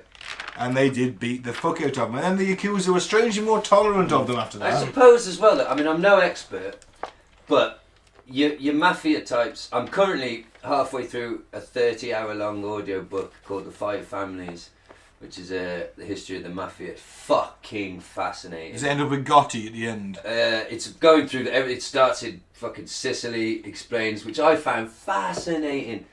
Why the mafia started in Sicily, because I didn't know any of this. Well, I had no idea of any of this history, that just where it is geographically, Sicily was being invaded constantly by fucking Africans, bloody Europeans, everybody. Yeah. So a natural sort of local defence sort of thing arose because of a suspicion of So from that, they had an absolute... Dad's army. Well, yeah, basically, an absolute disregard of any authority and whoever. It doesn't matter in power. We've been overtaken that many times. Fuck whoever's in power. We look after each other. Then that just transported to... When they emigrated to America, your families... Italy was separate provinces, wasn't it? They were family groups. Yeah, and they have rules that you can't just go and take over another family, you got to sit down. But anyway, to take that back to the Yakuza... Oh, with marriage and alliances like that, even, I'll marry my second daughter to your first son. And a made man had to have Sicilian parentage. But anyway, my guess is that the Yakuza...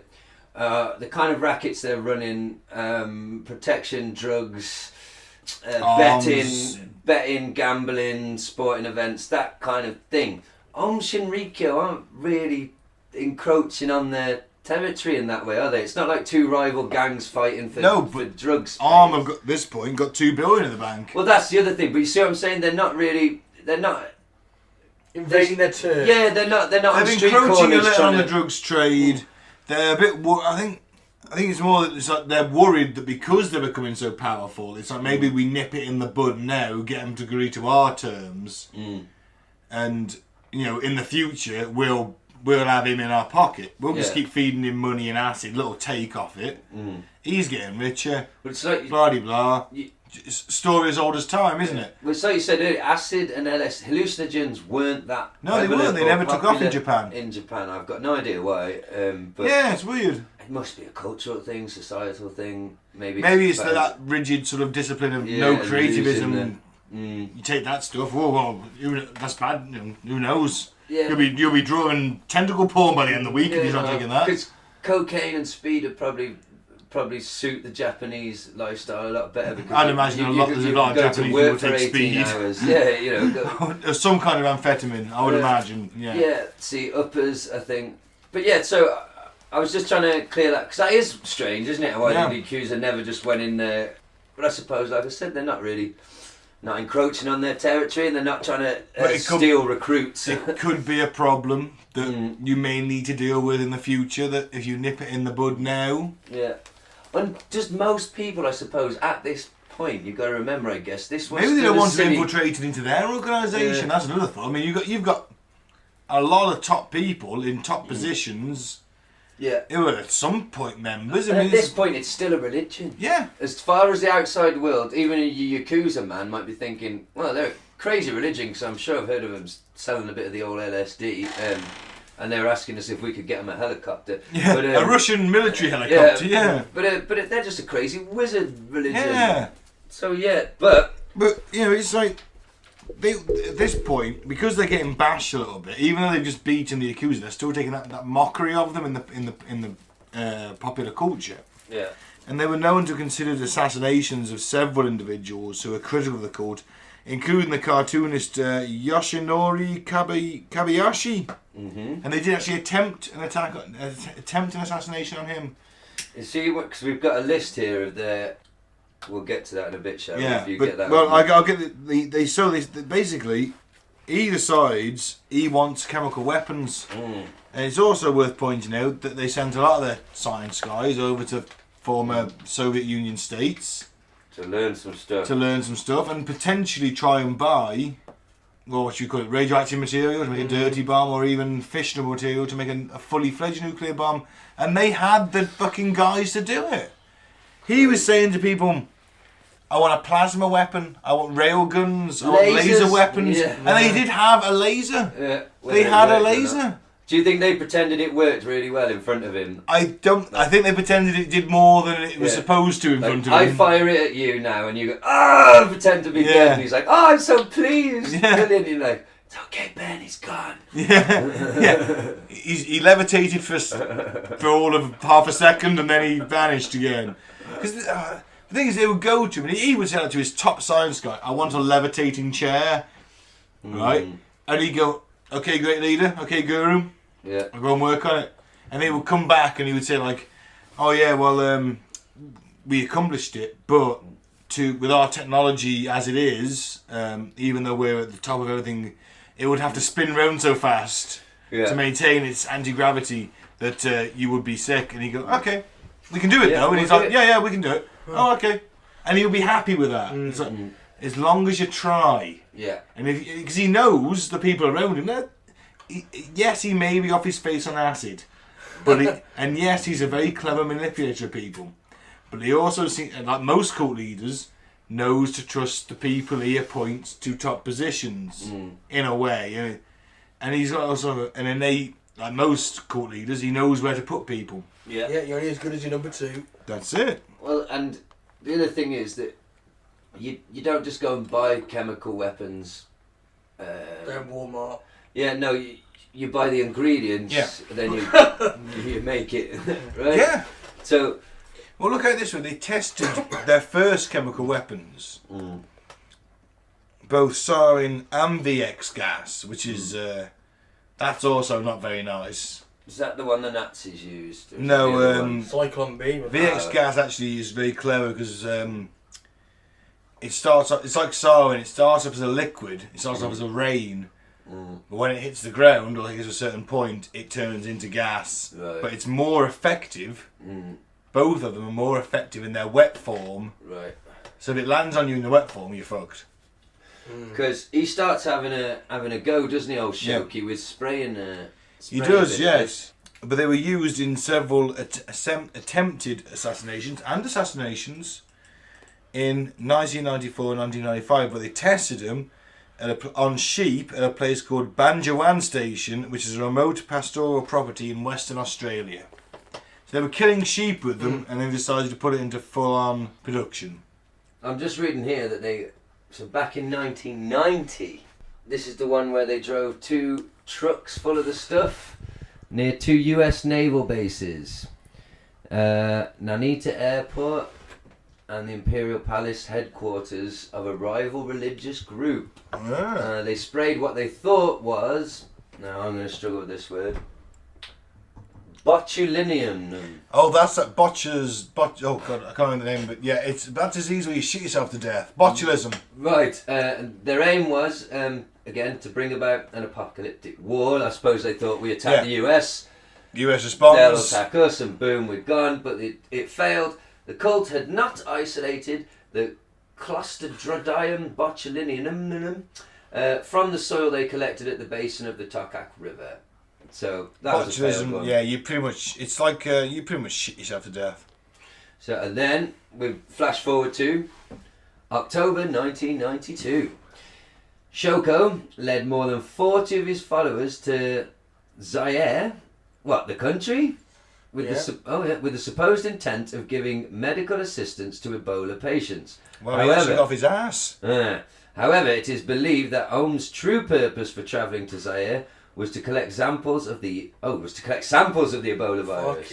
Oh shit! I think if that stuff ever gets airborne, so we're dead. They'd never actually managed to 95% kill, isn't it? They never managed to weaponise the Ebola. No, because I'd imagine that I'd imagine most governments have tried to weaponise Ebola at some point, because it is a fucking it's a world killer. Again, that stuff gets to be exposed to that. You've got to be no one knows where it starts quite, but you cough and spray a lot of blood about, and if that gets onto you or into you, it's a 95% death rate. If that stuff started to spread as an airborne virus, that's like a global killer, man. That is genuinely a massive concern of governments. How comic book is this again? So this is your this is Cobra Commander. Yeah, well, and the thing is, they're fronting as a nice, peaceful Buddhist religious organisation. So we'll go to fucking Africa and we're going to help some Ebola people. Meanwhile, they're jabbing needles in people. Get some blood off that guy. Yeah. And this crazy fucking Shoko is like, can we spray this on people? Yeah. We must be able to. But they couldn't. So, we get down to now, this is that botulinum, I'm not saying that right, I know I'm not, toxin, Prince Nahanitu's wedding day. Oh yes, they had a car equipped with a spraying device. Well, I bet you it was one of them things you pump you got fence with. You pump it 30 times and spray. It lasts for all of 2 seconds. You have to pump it again for 30 seconds. That's exactly what it says on the tin. It takes forever to do a fucking fence. Yeah, I hate that shit. I bet it was one of them. Once again, this is where they're like a bit. Because you're giving your fucking assassination attempts to your fucking nerds, because all the soldiers of white love are hanging round fucking Shoki, baby, protecting him from everything. It gets all a bit Benny Hill. It does. Because, once again, so they're trying to fuck up. This is a very nefarious plan. We have a car full of what we think is chemical gas. We're going to fucking spray it on the prince's wedding. Here we go, get spraying. Nobody fucking died. Nothing went wrong because the cult had not acquired a usable strain of the virus again, so they keep failing. They're trying desperately to produce these chemicals. Do you think it was like he was off his face on acid? He's like, spray the prince's wedding. Of course. Is that botulism going along? Oh well, it's done. It's done. Of course. Are you going to say no? It's the same with Hitler. Because they get microwaved. You're not going to tell him that you haven't achieved the goal.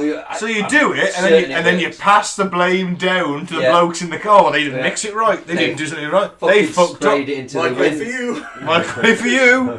That's it. You pass the delegation. It's a basic. Shit runs downhill, mate. It does. It's a basic management fucking doctrine. I do know. Yeah, I know that shit runs downhill, so I pass it on to the person below me. Oh god, I hope no one won't listen to this. Probably not. It's all right. Well, the next one they tried was when this is the one where they sprayed it from the roof of their own compound. and it failed. And I'm just reading. Didn't go well, did it? Well, I'm just reading here about it. It's the belief seems to be that this was maybe an attempt and an attack on themselves to kind of show that they were a false flag on themselves. This is the US. Yeah. We're under attack again. Just trying to stir it up, but again, this one failed because they had not acquired a usable strain of that thing. They still weren't there yet, but they were maybe they just trying. on a colder level, they needed human subjects, couldn't risk another failure in public, so they decided to try it on their own people. Yeah, and it also says there, that was a test of the dispersing method. Yeah. And so what if a few of my own cult gets fucking... I'm in my germ-proof bunker, mate, taking acid with my fucking 19 wives. So he was willing to fucking kill he was willing to kill a load of his own to test... Oh, fucking psycho. So then we get to June to August 1993. And this is the one where they spread that vaccine twice... Not vaccine. Oh, yeah, it says vaccine, but isn't vaccine the thing that helps you? There's a strain of botulism antivirus twice. First against the I can't read that. Imperial Palace and then the Tokyo Tower. They used a truck equipped with a custom-made spraying device. Again, guys, stop it. That's probably why it didn't work. It's the third Ben time. is miming spraying his fence. It's the third time now, isn't it? Yeah. I mean, did anyone die in this one? Because they did succeed in a few, didn't they? Well, I love this one. Do you know why this one failed, Ben? Right. The nozzle was clogged. Everyone knows. Look, I deal in the DIY business. Them fence sprayers, you got to put water through them first. Yeah. All right. Yeah, and you put your fence paint in. Oh man. So he was just pumping like that for nothing to happen. Like having sex while you're drunk. Nobody died. And then the next one on this list, the perpetrators attempted to murder the leader of a rival spiritual organisation with the nerve agent sarin on 2 separate occasions. The attempts failed. On the first attempt, the perpetrators were scared off by unknown individuals who were following them. There's people following us! They're fucking nerds! They're nerds, you see! They've got no military They've got 3 rimmers in the car! Effectively. Abort. On the second attempt, the perpetrators experienced technical difficulties. The radio-controlled helicopter crashed and the vaporization system in the unspecified vehicle caught on fire. I don't know why we're laughing at this. Just try and imagine fucking a couple of Japanese death cult members desperately trying to murder a city full, but they're just cars on fire, the helicopter's crashing, the nozzles blocked. No one can fly a remote control helicopter. It's virtually impossible. Even nowadays, they were back in 1993. That's a comedy sketch right there. Oh, jeez. But they did get it right a couple of times. Because they did kill. They killed a guy. Office block, didn't they? Not a full of people. No. They attacked an office block. Sorry. December and January. That guy, Masami Tishioya, just synthesized 200 grams of VX gas, which is used to attack 3 people. One died, the other 2 were severely injured. Right, so they had a hit. Yeah, they did have a hit. The first victim died, and it's because that Shoki Baby thought he was a spy. Right. He had VX nerve gas. Is a guy he actually will come up later. Tomisuto Nimi. I think he was one of the attackers on the subway. Sprinkled VX gas on this guy's neck in its liquid form. He must have been from a pipette kind of thing. Yeah. Got the hell out of Dodge. But this guy chased his attackers for 100 yards before collapsing. So you can see it wasn't quite enough. And then of course, because remember, if you have the agent, you have the antidote. Yes. Okay. That is an important thing to remember.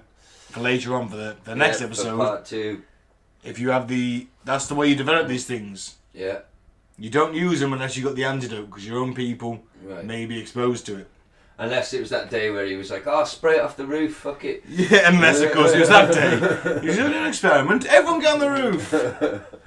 Why did the great leader ask that we all stand outside in the courtyard today? This is strange rain. Yeah. But nobody died. So. Oh, I shoot myself to death yet. It's a good day. What a way to go. Oof. On the night of June 27th, 1994, the cult carried out a chemical attack against civilians when they released sarin into the central Japanese city of Matsumoto, Nagano province. Wow. And they used a converted refrigerator truck, which they then released a cloud of sarin which floated near the homes of judges who were overseeing a lawsuit against the cult involving a property dispute and was predicted to go against them. Oh, right, okay. It killed 8 and injured 500 more. But police did not implicate the cult. They thought it was North Korea, didn't they? I think it was only a terrorist attack, yes. So have we got anything About that on that one? Because they bought a helicopter, didn't they? That's quite an important factor, isn't it? That they had the funds and the means and the connections to pop over to Russia. Yeah. And buy a military-grade helicopter. I believe it was a HIP-24, which is a troop-carrying helicopter. Right. You can fit about 30 guys on that thing. And their It's intention was... You know the helicopter at the end of... what's the film? Red Dawn? Right. Right? I'm not sure. Oh, no, they're behind. Sorry. No. Forget that. These are the troop-carrying ones. Them are all the guys jump out of at the end of that film. They're big helicopters, so you can fit a lot of sarin gas on that thing. Was it $500,000, something like that? That is There's nothing to them at this point. That was their plan. I mean, he didn't want a helicopter, dear listener, so he could pop into town quicker. It wasn't for some high-class business meetings. It was literally to fly over the city, cover as much area as you can, and dump gas from the fucking helicopter, or liquid which would turn to gas. But to dump chemical weapons from a helicopter above the city. And that's where we were saying earlier, this is very Cobra Command, very James Bond. Yeah. It's fucking nuts. 1994, he'd have been watching G.I. Joe, wouldn't he? Might have been on its way out by then, but he'd have certainly been into the Pierce Brosnan era of James Bond, wouldn't he? GoldenEye was out by then. GoldenEye was a good film. His best one, in all fairness. I didn't like him as a Bond. No, I didn't like him as a Bond, but that is if you're gonna pick the better ones, that's his best one. So Dalton was the best. Hmm? Timothy Dalton. Oh, Connery is the best. The Welsh Bond. Connery is the best Bond. I'm gonna go. Fuck off with Roger Moore. Well, saying that, my favourite Bond film is Man with the Golden Gun, which is Roger Moore, but Christopher Lee makes that film. Oh, mine's Moonraker. I'm going to be controversial. My favourite James Bond is our current James Bond. I do like him. He's my second choice. Not bad. I do really because it's like taken him back to just being a fucking assassin who kills people without making a clever quip about it. Yeah, that was always the thing I had with Brosnan. Punch you in the throat. Yeah, I'm going to punch you in the throat and shoot you in the face and not feel a second's hesitation about it. Bob Holness is the best. Bob Holness is the best Bond. Yeah. Oh, well. That's a good pub quiz factoid. Yeah, it is. First man to play James Bond. Yeah. It was on the radio. For those listeners who don't know who Bob Holness was, he was a British radio actor and later quiz show host, primetime TV quiz show host in the 80s, wasn't he? I'll have a pee, please, Bob. Yes. He hosted a show called Blockbusters, which I'm sure you can find on UK TV Gold if you've got it where you are. Challenge. Or Challenge. Oh, you know what? Just YouTube. Just YouTube. Someone will say, "Can I have a pee, please, Bob?" And he'll go, yes, you can. Never batted an eyelid when I said that, did he? No. Professionalism. I'll have a pee, please, Bob. Good old British stiff upper lip, dear chap. Yeah. I played James Bond, you little cunt. Your peas won't bother me. I should have piss on my face as Bond. You failed as a Bond if you get piss on your face. Not if they're off hot women. Does that mean Trump's the next Bond? No, he's too fat and orange, you know. He'd be like Roger Moore. He'd be too fat to play Bond. Exactly like Roger Moore. Hey, he's done more for world peace than Barack ever did. Oh, we explained that That's to you a joke. off air, You guys. explained off air why that was bullshit. So, back to the death cult. Yeah, can we put a pin in that? Because I can do Yeah. a slash. And we're back. So we'll tie it up in a knot for the this episode in terms of Aum Shinrikyo with the final little bit. And so, February 1995. Literally a month before the chemical attack, right. Several cult members kidnapped Kiyoshi Korea a 69-year-old brother of an escaped cult member. Now, his corpse was destroyed in the microwave incinerator at the cult compound Kamikushi near Mount Fuji.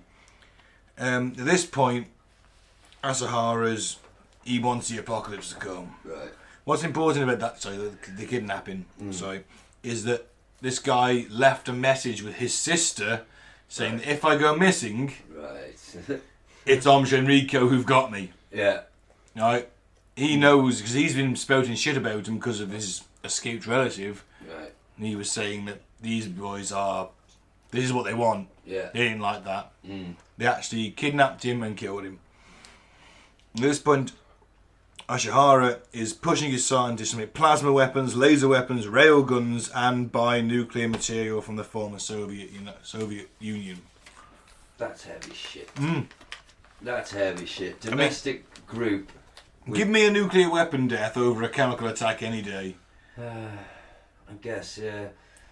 He wants the most evil form of warfare. A nuke's pretty quick. It's very quick. You've got that blast. If you're in the blast wave, you're gone. A camera exposure to sarin, a proper exposure to sarin or VX. Violent death. Agony. You basically spasm until your back breaks. Was it you do the funky chicken? You do the funky chicken. That's a real genuine term we used to use it. That's why this squaddy humour. That's why you actually have an EpiPen of Valium in your kit, in your NBC kit. It's not for you.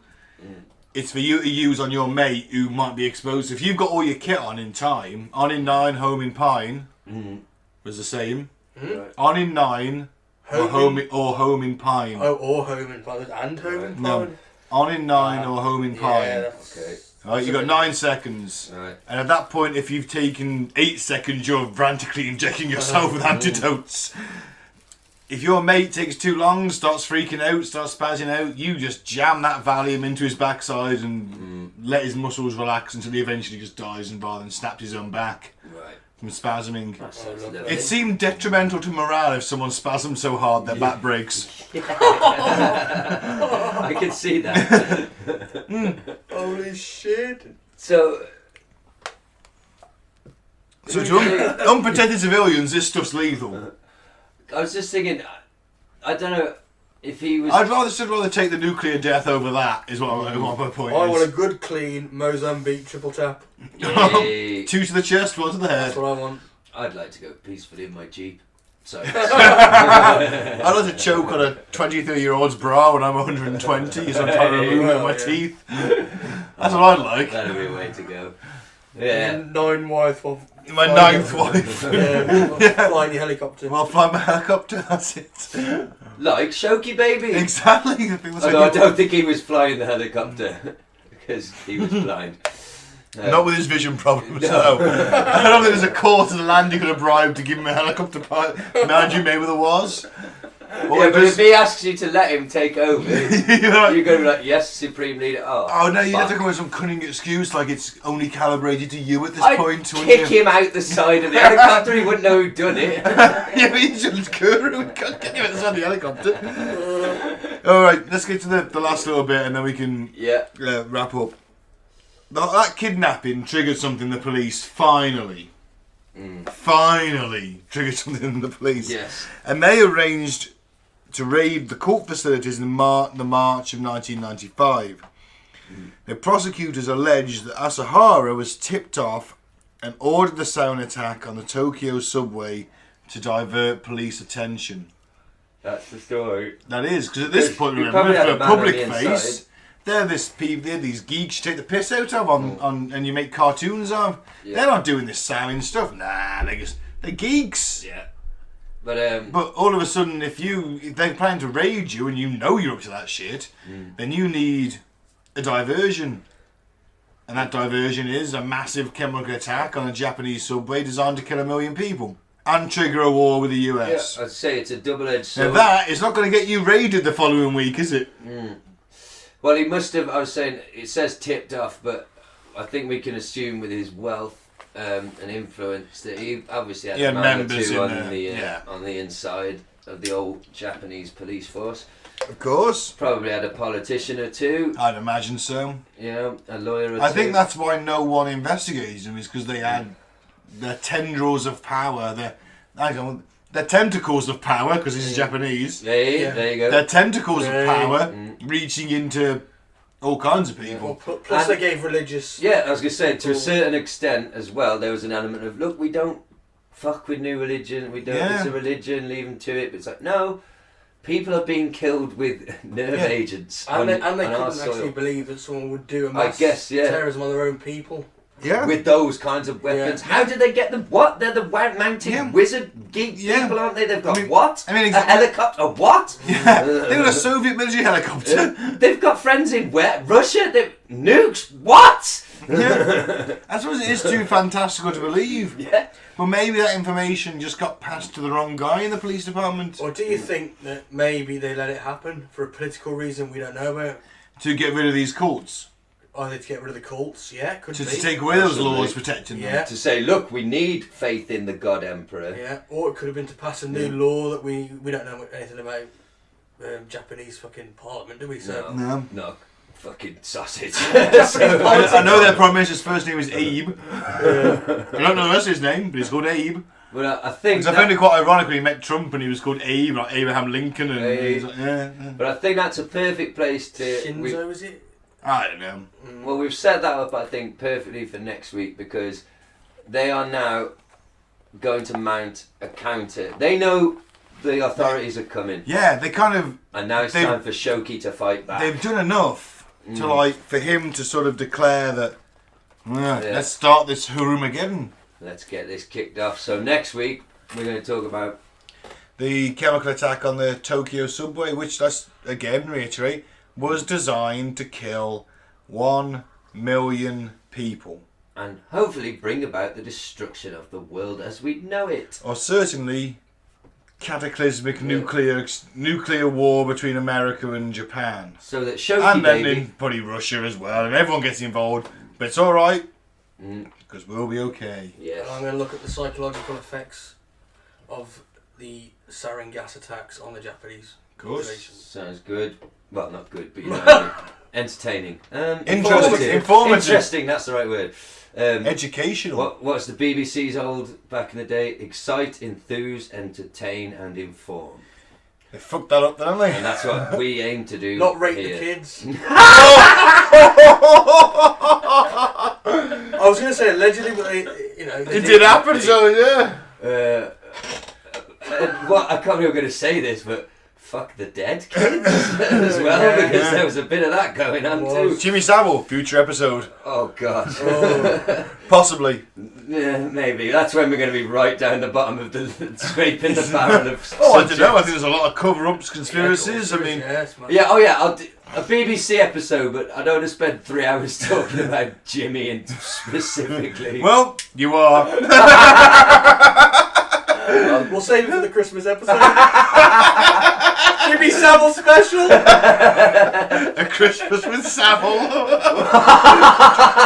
And we've all got to wear tracksuits while we do it. No. String vests. Jingle, jangle, jingle, jangle. The worst thing is now, though, we know, this isn't conspiracy theory, that the jingling and the jangling was literally eyeballs he stole from dead bodies. Have you seen those photos? No, I didn't know He that. made a ring of it, and the fucking sick fuck was so brazen. He wore, there's photos of him wearing this ring in public with an eyeball on it that he allegedly, I don't know, Fucking hell. took from a dead body. Oh, yeah. Yeah. Wow. So, join in next week for more fun and frolics. But and our Christmas episode, Christmas at the Saviles. Merry Christmas, everyone. We'd like to leave you. Who are we kidding? We're going to get pissed up and fucking do a random shit Christmas episode. We'll do Savile this Christmas. Next Christmas do the West. Serial Killer Christmas? Yeah. What was the one who? That's what you did last Christmas, wasn't it? Yeah, technically, yeah. So you carry on that theme. Who locked his daughters in the Fritzl? Fritzl. We'll do Fritzl the Christmas after. It's a Fritzl kind of Christmas. I'm feeling pretty Fritzl. Right. So no, look. Seriously. I like how we just planned out every single Christmas we're doing a major serial killer. Fantastic. All of a sudden, a reason to look forward to Christmas. Speaking of serial killers, are we going to do full addicts? Yes! He's not a serial killer, Well, but he has potential. A bit of weird news first. Oh yeah, go for it, man. Church leader attacked by lions after trying to prove God would. Oh, I had this article saved. This is fantastic. Oh, I love it. After running straight toward a pride of lions in order to prove the Lord's power over animals, a church leader allegedly had his buttocks mauled by a lion. Oh, fantastic. A Zion Christian Church prophet, Alec Nidawane, didn't he used to play for Ipswich? Was on a safari when he was allegedly attacked by lions. He reportedly provoked them to inspire faith in the members of his church. Well, you fucked that up, didn't you? He certainly did. The man reportedly fell into a trance and began speaking in tongues. In other words, he closed his eyes, spoke some bollocks, and then charged, I quote, at a pride of lions in South Africa's notable Kruger National Park.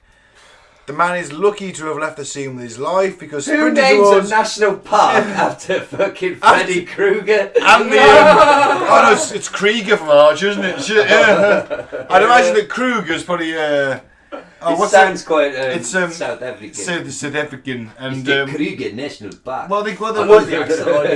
I do. Like, you know what's a Blood Diamond? DiCaprio's accent in that film is spot on. He's really good, actually. Great film, watch it if you can. I love that film.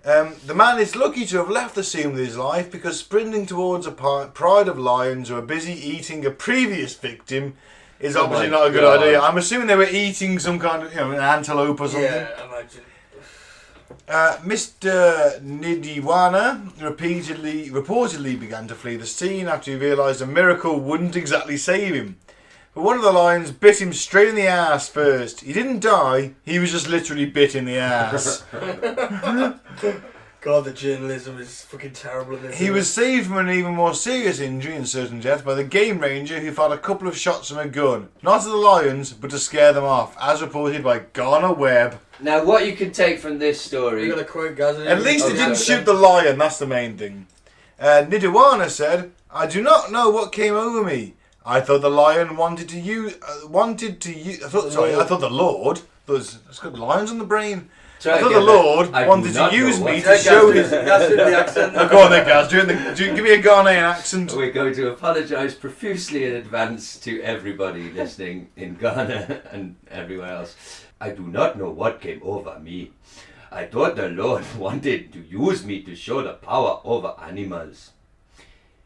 It is not. What? Is it not? We were given dominion over all creatures of the earth. See, I don't know whether you're doing Ghanaian or Wakandan. A little bit of both. Can you say Wakanda forever for me? Wakanda forever. Fantastic. Get that man a shield. Oh, I want to go watch it again. But what's to take from this story is, okay, he thought the power of God would save him, but it took a man with a gun. Yeah. Yeah. God created men. Samuel God made them all equal. Yeah. Yeah. I like it. Let's buy guns. Fantastic marketing though, isn't it? Because you can start peering to every 5' nothing bloke out there. Yeah. You can take on that 6'5" guy. Just buy a Colt. And it's hundreds of years after he said it. I've never owned a gun, but I know the fucking quote. You know? Yeah. It's the best tagline for an advert. Oh, Colt was a great marketer. So what's next? Angler who almost choked to death when Dover sole jumped down throat will probably kiss more fish. I think a Dover sole is a type of fish. I thought a Dover sole was the type of shoe you wore. He's like his face kicked in. And he's posing for the fisherman picture, and it jumped down his throat and nearly choked him. I like it. He'll probably kiss more fish. Was left close to death after the fish he had just caught on Boscombe Pier in Bournemouth wriggled down his windpipe, causing a blockage. My God, that's a vision of hell, isn't it? The angler turned blue as his catch cut off his air supply while his desperate friends attempted CPR to keep him alive. Oh my life. Hey, but when they turned up 2 minutes, the paramedics showed up to the scene in 2 minutes. Hang on a minute. That's encouraging. They attempted CPR. You're blowing the fish further down me throat, you thick bastards. Get off. Well, yeah, they should be doing the Heimlich. Does that count as CPR? No. No. So yeah, that's why he nearly died. They're making the problem worse. He was in cardiac arrest and the paramedics showed up less than 2 minutes later. Oh man. It was clear we needed to get the fish out of this patient, said Operations Officer Matt Harrison, who attended the incident. Stop that man, Harrison. I'll tell you. I see the problem here. Oh. Get that fish out of his mouth. Is he sucking on a fish? I mean, come on, right? Basic thing, right? There must be someone around who knows first aid. There's got to be someone who knows basic first aid. I mean, fuck's sake. You know what I would have done? If I was one of the fishermen. Not giving CPR. No, not CPR. I'd have got a worm on a hook, put it down his throat, and re-fished it. Back up out. Oh, it would have made its ass sticking out. No, what you know, as useless as that is, it's a better idea than what they were doing. Did you know they used to blow smoke up their arse? They did with billows. They did? There was billows left on the side of the Thames. If someone was drowned, they would get them out, get the billows out, Someone put them on the would backside, pump the billows, Is that where the saying comes from? blow smoke up your arse. Yeah. They believed it would save your life if you're drowning. That's not helpful. In all fairness, it would. It's really lethal, isn't it? It's blowing air at your asshole. Like Cigar smoke lethal. it was. Oh wow. But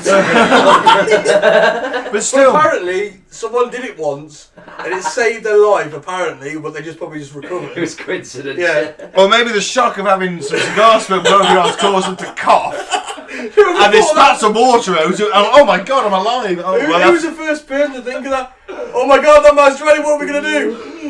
I'm got a cigar, and then I've got some billows. It's worth a bloody try, Jeffrey. The man's drowning. And then it was policy. It was put on the river. He was billows left hanging on hooks and points along the Thames. Never mind a fucking rubber ring. There's some billows up, they'll be alright. The thing is, even as stupid as that idea is, it's a better idea than trying to give a man CPR when he's blatantly choking on a fish. So, just the Heimlich manoeuvre. So you're pumping on my chest, I'm breaking my ribs. You're breaking and his I'm going, ribs to force the fish slightly further up, then slightly further back down, then slightly further up, then slightly further back down, It was probably and so on and so quite pleasant on. for the fish. Yeah, the fish is probably really enjoying it, but man, the stupidity of people. All I'm going to say is that's what happens when you do outdoor things like fishing. You know what? I have a theory on fishing that it's Okay. just something you do if you're really unhappy at home. Yeah, that fits in with my dad actually, because he used to be a big fisherman back in the day, and it was just he even used to say to me, he'd come home and I'd be like, "Did you catch much today?" "Nope." I'm like, "What? Nothing? Literally, you caught nothing? You've been out for 12 hours, didn't catch a thing," and he'd be happy as fuck. Yeah. I'm like, but that's the point in going, isn't it? No. The point is sitting by the river. Was he nailed as well by that point? Oh, I don't know if he had a drink when he was doing it, but it was just, to your point, it was 12 hours away from me and my mother. Yeah, that is. By a river. See, the kind of fishing where I sit there and get slowly pissed over 12 hours and not catch anything but not really be bothered doesn't bother me. But fishing for like some kind of competition, I'm just literally sat there with the rod and the thing, and I'm just drinking coffee and eating snacks, I'm not. and I'm just watching that fucking float until it slightly bobs. That does not appeal to me at all. Me either. And it's worth pointing out, it's probably the second oldest human profession, and no one still knows how to fucking do it. There you go. But back to my earlier point of this is what happens when you do outdoorsy stuff. Yeah. I'm willing to bet I'm never going to choke on a PlayStation controller. Yeah. I might trip over it and break my neck maybe, but it's never going to jump down my throat and attempt to swim to my stomach Yeah. in a desperate hunt for liquid and oxygen. So yeah, well, I'm glad he's alive, but Oh, fuck me. they used forceps to dislodge the fish. Well, why would you hold a fish up that small? It's going in your throat. It can't be that big. This is a joke photo. Like, hey, this is all I caught. You're not holding a giant carp in your hands. You're dangling a tiddler off a pole. But he might have just been, maybe it wasn't for the picture, maybe it's his tradition, he kisses every fish, Yeah. and he literally just went to give the little fucker a kiss, and it got a bit jumpy, and I mean, that's a horror movie. That is. Yeah. A fish forcing its way.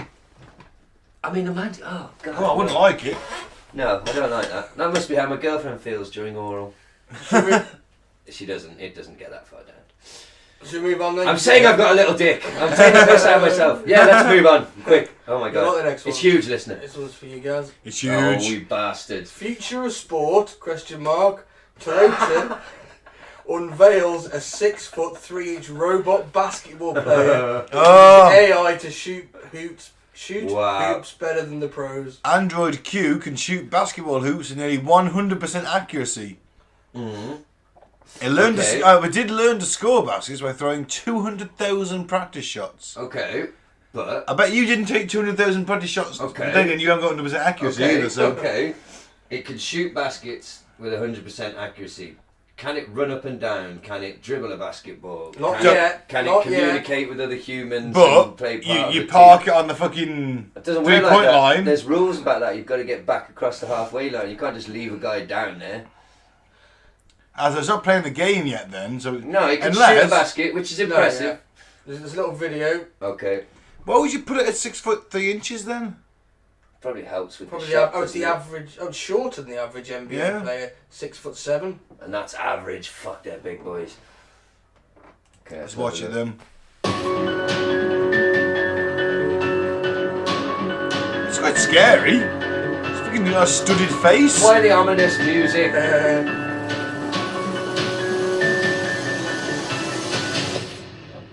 Looks like fucking Colossus from X-Men. It does. I'd still rather have Michael Jordan on my team. He doesn't have to be wheeled out on a platform. That's true. It's got no legs. It's got legs, but It's not the most mobile. no. So they're basically wheeling it out on a trolley at this point. Now they're programming it. I'm going to turn the music off. Yeah. actually. Now they're programming it. Now they're putting the ball in its hand, and it's Yeah, got. it's in- That Yeah. is a very nice shot. All right. and Okay. It's playing that's against great. 2 human players. Yeah. Neither of which are African American, so they're obviously not going to be very good at this. This test And is they're both valid. a lot shorter than the robot. Yeah. It's netting every ball, but it's just using equations to do it. It's not doing it because of What's It's it autonomous. impressive though, isn't it? I mean, It's impressive, but it's just using like maths to do it. It's like Once it distance, knows speed, it once. distance and speed equals time or whatever. It's using something like that, is, yeah. knowing the trajectory to just put it in perfectly. All they've done is programmed that from that Of distance. course. So yeah, it can do it, but it's not going It's to take up. impressive though, isn't it? It's, It's the beginnings, impressive, but I'm still more impressed with Michael Jordan. but I'm with Gaz. That ain't going to beat Michael Jordan in a match. No, not yet. No, but it's starting, isn't it? This Oh. is the beginning. Nah. This is the Nah, beginning. there's way more complicated things to... They can't run. Do you know what I mean? Like running, stopping, moving... Nah, not having it. All that is it's the right amount of force applied to the piston in its arm, which is shooting. I do think it's amazing though that we, in our AI argument, I was like, well, they'll never be able to, for example, play basketball, and then Mike finds a basketball playing bastard robot. I like it. That's Oh. the Terminator 2 episode. if It you is wanna go impressive. Yeah. But that's a feat of engineering and mathematics. back. It looks cool as fuck, to be fair. Yeah. Yeah. Fair play to them. I'm not taking away from their achievement. It's Why just make that- it look so damn freaky though? It's covered in Yeah. spikes, near enough. I mean, well, it is. Wow, around 17 Toyota employees volunteered to build this robot in their free time. That's the Japanese Yeah. system. Work hard, Play hard. sing Pixelate. karaoke, and get And drunk Why in do a you think bar. we to a And gay pixelate. steel mill? I don't know. Right. Well, fantastic. But if he was running about and stuff, I would be genuinely unsettled. As it stands, yeah, I wouldn't bet him in like a. If we both stand in this exact same spot and shoot 1,000 baskets, he's going to win, obviously, because his accuracy. Well, yeah, because he's just like using. They've positioned him, so he's not changing Yeah. position. He's just basically they've figured out the amount of hydraulic pressure it takes to shunt that arm up Yeah. for the perfect shot. You know, distance and speed and that equation that I don't quite remember, but I know it exists. And probably one. And it's just, yep, perfect every time. And it's time for a bit of Never Go Full Alex. Were you trying to get crazy with this, eh? Don't you know I'm loco?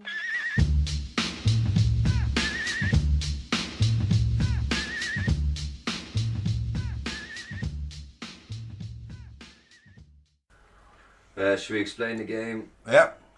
Each week, Mike will play us someone weird he's found on the net, spouting some strange views, should we say. And then we'll compare that with a randomly chosen clip of Alex Jones. And we'll see who has gone more Alex than Alex. That sort of, yeah, sounds good to me. The first one is Jesse Lee Peterson, who says that gay couples are not mentally capable of raising children. Let's hear him. Yeah. It's a delightful chap. I don't know why anyone would trust children with lesbians and homosexuals who call themselves to be married, because they're very violent toward each other. And especially the so-called lesbian couples. I hear and read, and so many people testify that lesbians are really violent in their relationships. They're scrambling to find more information after this break, and then your phone calls. We got to bring things back to normal, folks. We've allowed this to go too far. You know what I mean? Enough is enough. These people are not mentally capable of handling the stress of raising children, because the situation itself is not normal. Two women together as husband and wife is not a normal situation. So how in the world will they be able to handle the stress of raising children? God is not with them. Satan is their father. Well, Satan was my father. I'm all I right. want my country back. Can I point out two things, right? I'm going to make you a guarantee he watches lesbian porn. Oh yeah. He's not saying lesbian porn is No, bad. but he's so against it. He's so against lesbians. I'll guarantee you he watches lesbian porn. Mm-hmm. And second of all, and he was on about like lesbians being and gay people being like mentally ill. He sounded and looked both slightly autistic and He certainly had a speech retarded. impediment. I'm going to say retarded. I know it's not a good Drop word. the R-bomb. I've dropped it. I'm going to drop it. It's okay. Alright then, let's put it this way. He looks slightly mentally challenged. Or as He looked Rocky like- Balboa would say, a little bit mentally irregular, you know? Yeah. He looked like he was in that class that did extra classes at lunch when I was at school. Okay. That's the kind of kid he looked like. You want to offend anyone else, Ben? Oh, we can give it a go. We'll see how it goes. But either way, he did look the full ticket to me. We're talking about his views, not him. Yeah, his views too. They come into it. And his speech impediment. Let's hear what... And his weird hand signals. He looked like he could have been the special kid on Barney. You think Satan is the father of all lesbians? Well, no, he's my dad too. Satan is that. Yeah. He was nuts. I don't know. Can I say all that? I have no idea. It's the internet, people. Just bring on the hate. Well, so... Let's see, I've just read the headline of the video, listener.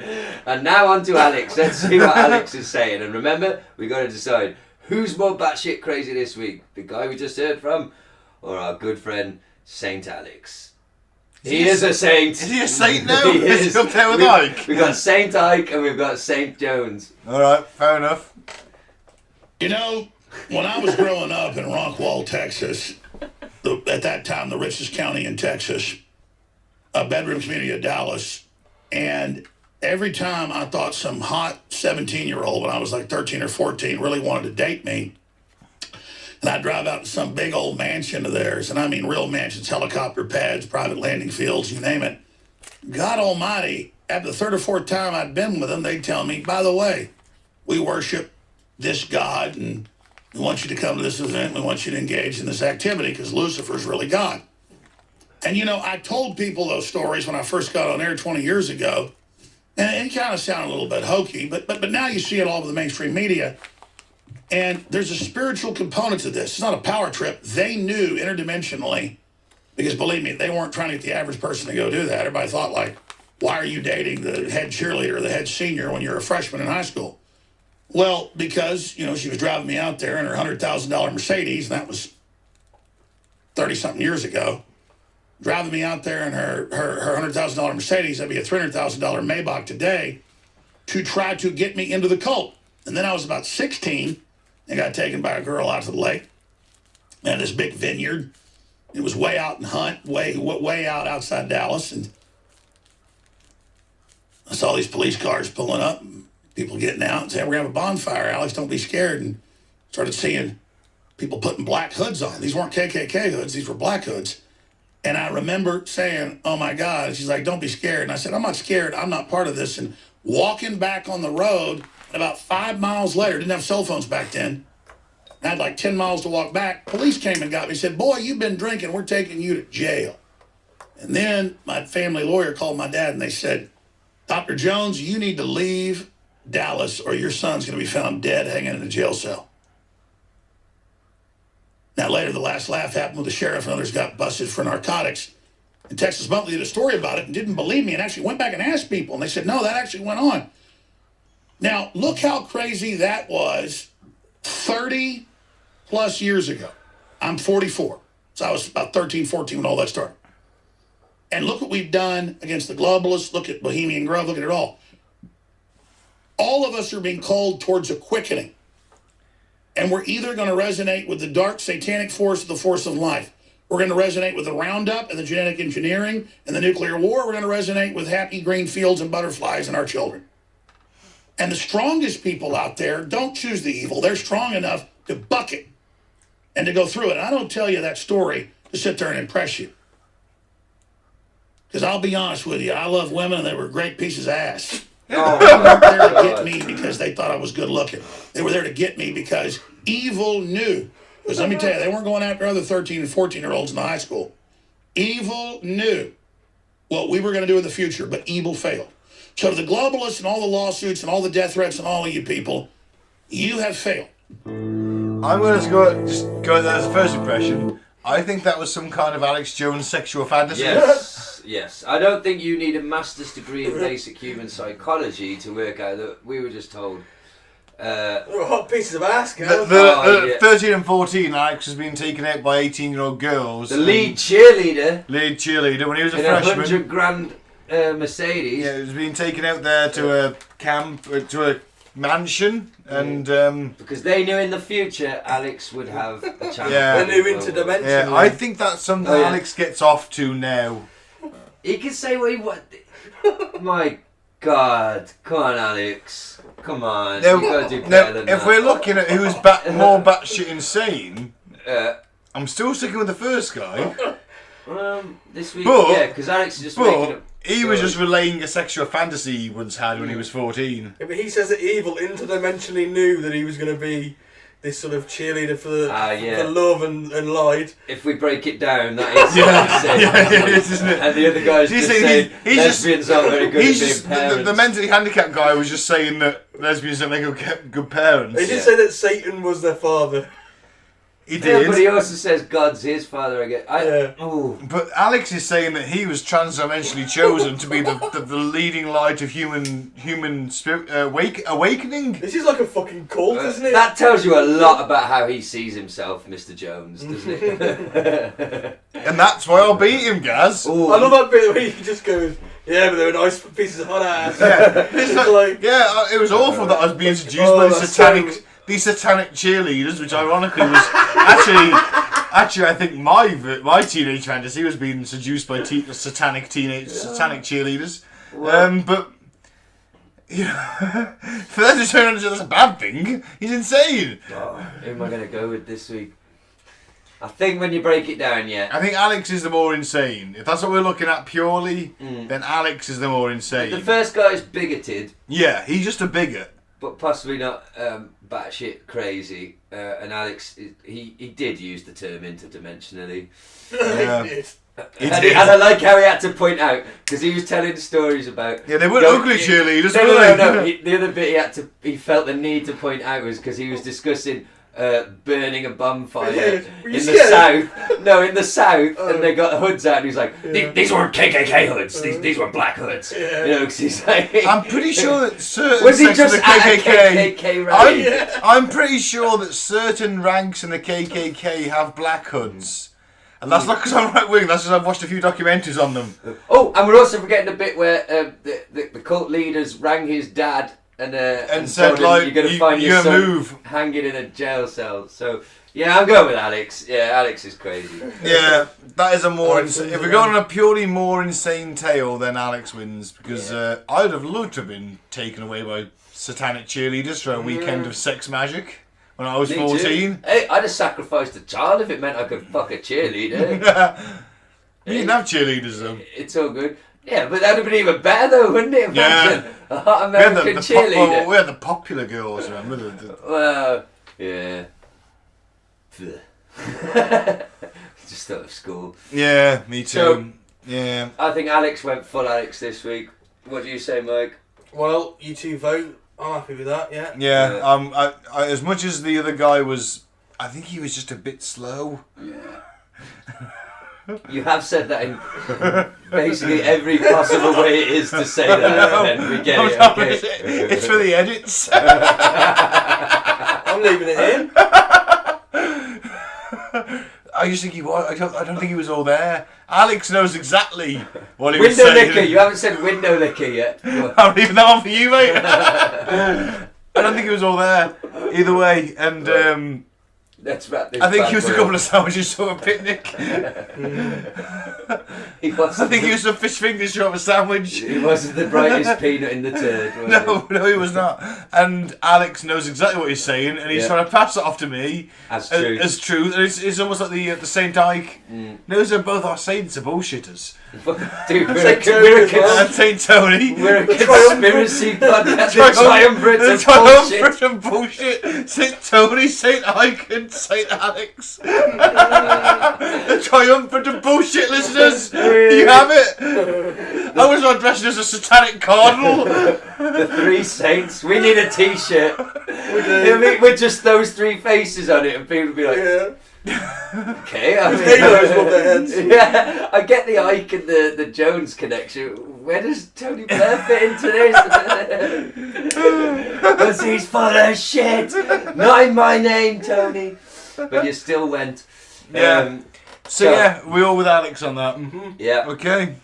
And I think next week you could join us for more fun frolics and the crescendo of the Aum Shinrikyo shenanigans. Yeah, let's say shenanigans. Chemical murderous shenanigans. Yes. Yeah, you can join us for that, or we'll describe in detail the. I mean, it was the first terrorist attack I kind of remember. This was 1994, 5. Yeah, 1995. Yeah, so I kind of I mean 1995. I'd have been 12. So I kind of remember this happening. I do. I can't either. My dad does. My mum doesn't, but my dad does. I can't. This was all new to me a couple of years ago. No, when I was writing up my notes this afternoon, my mum said, "Oh, what's the topic this week?" And I went, "Oh, it's the Aum Shinrikyo death cause." She went, "What?" I'm not a member. Don't worry, Mum. Right. Should we say goodbye? Yes, I've been Ben, and I'm going to say, don't drink the Flavour Aid. I've been Gaz. Free Biff Tannen. See ya. I've been Mike. Peace out. Thanks for listening. I'd also like to add, don't join a cult. Unless it's mine. Goodbye.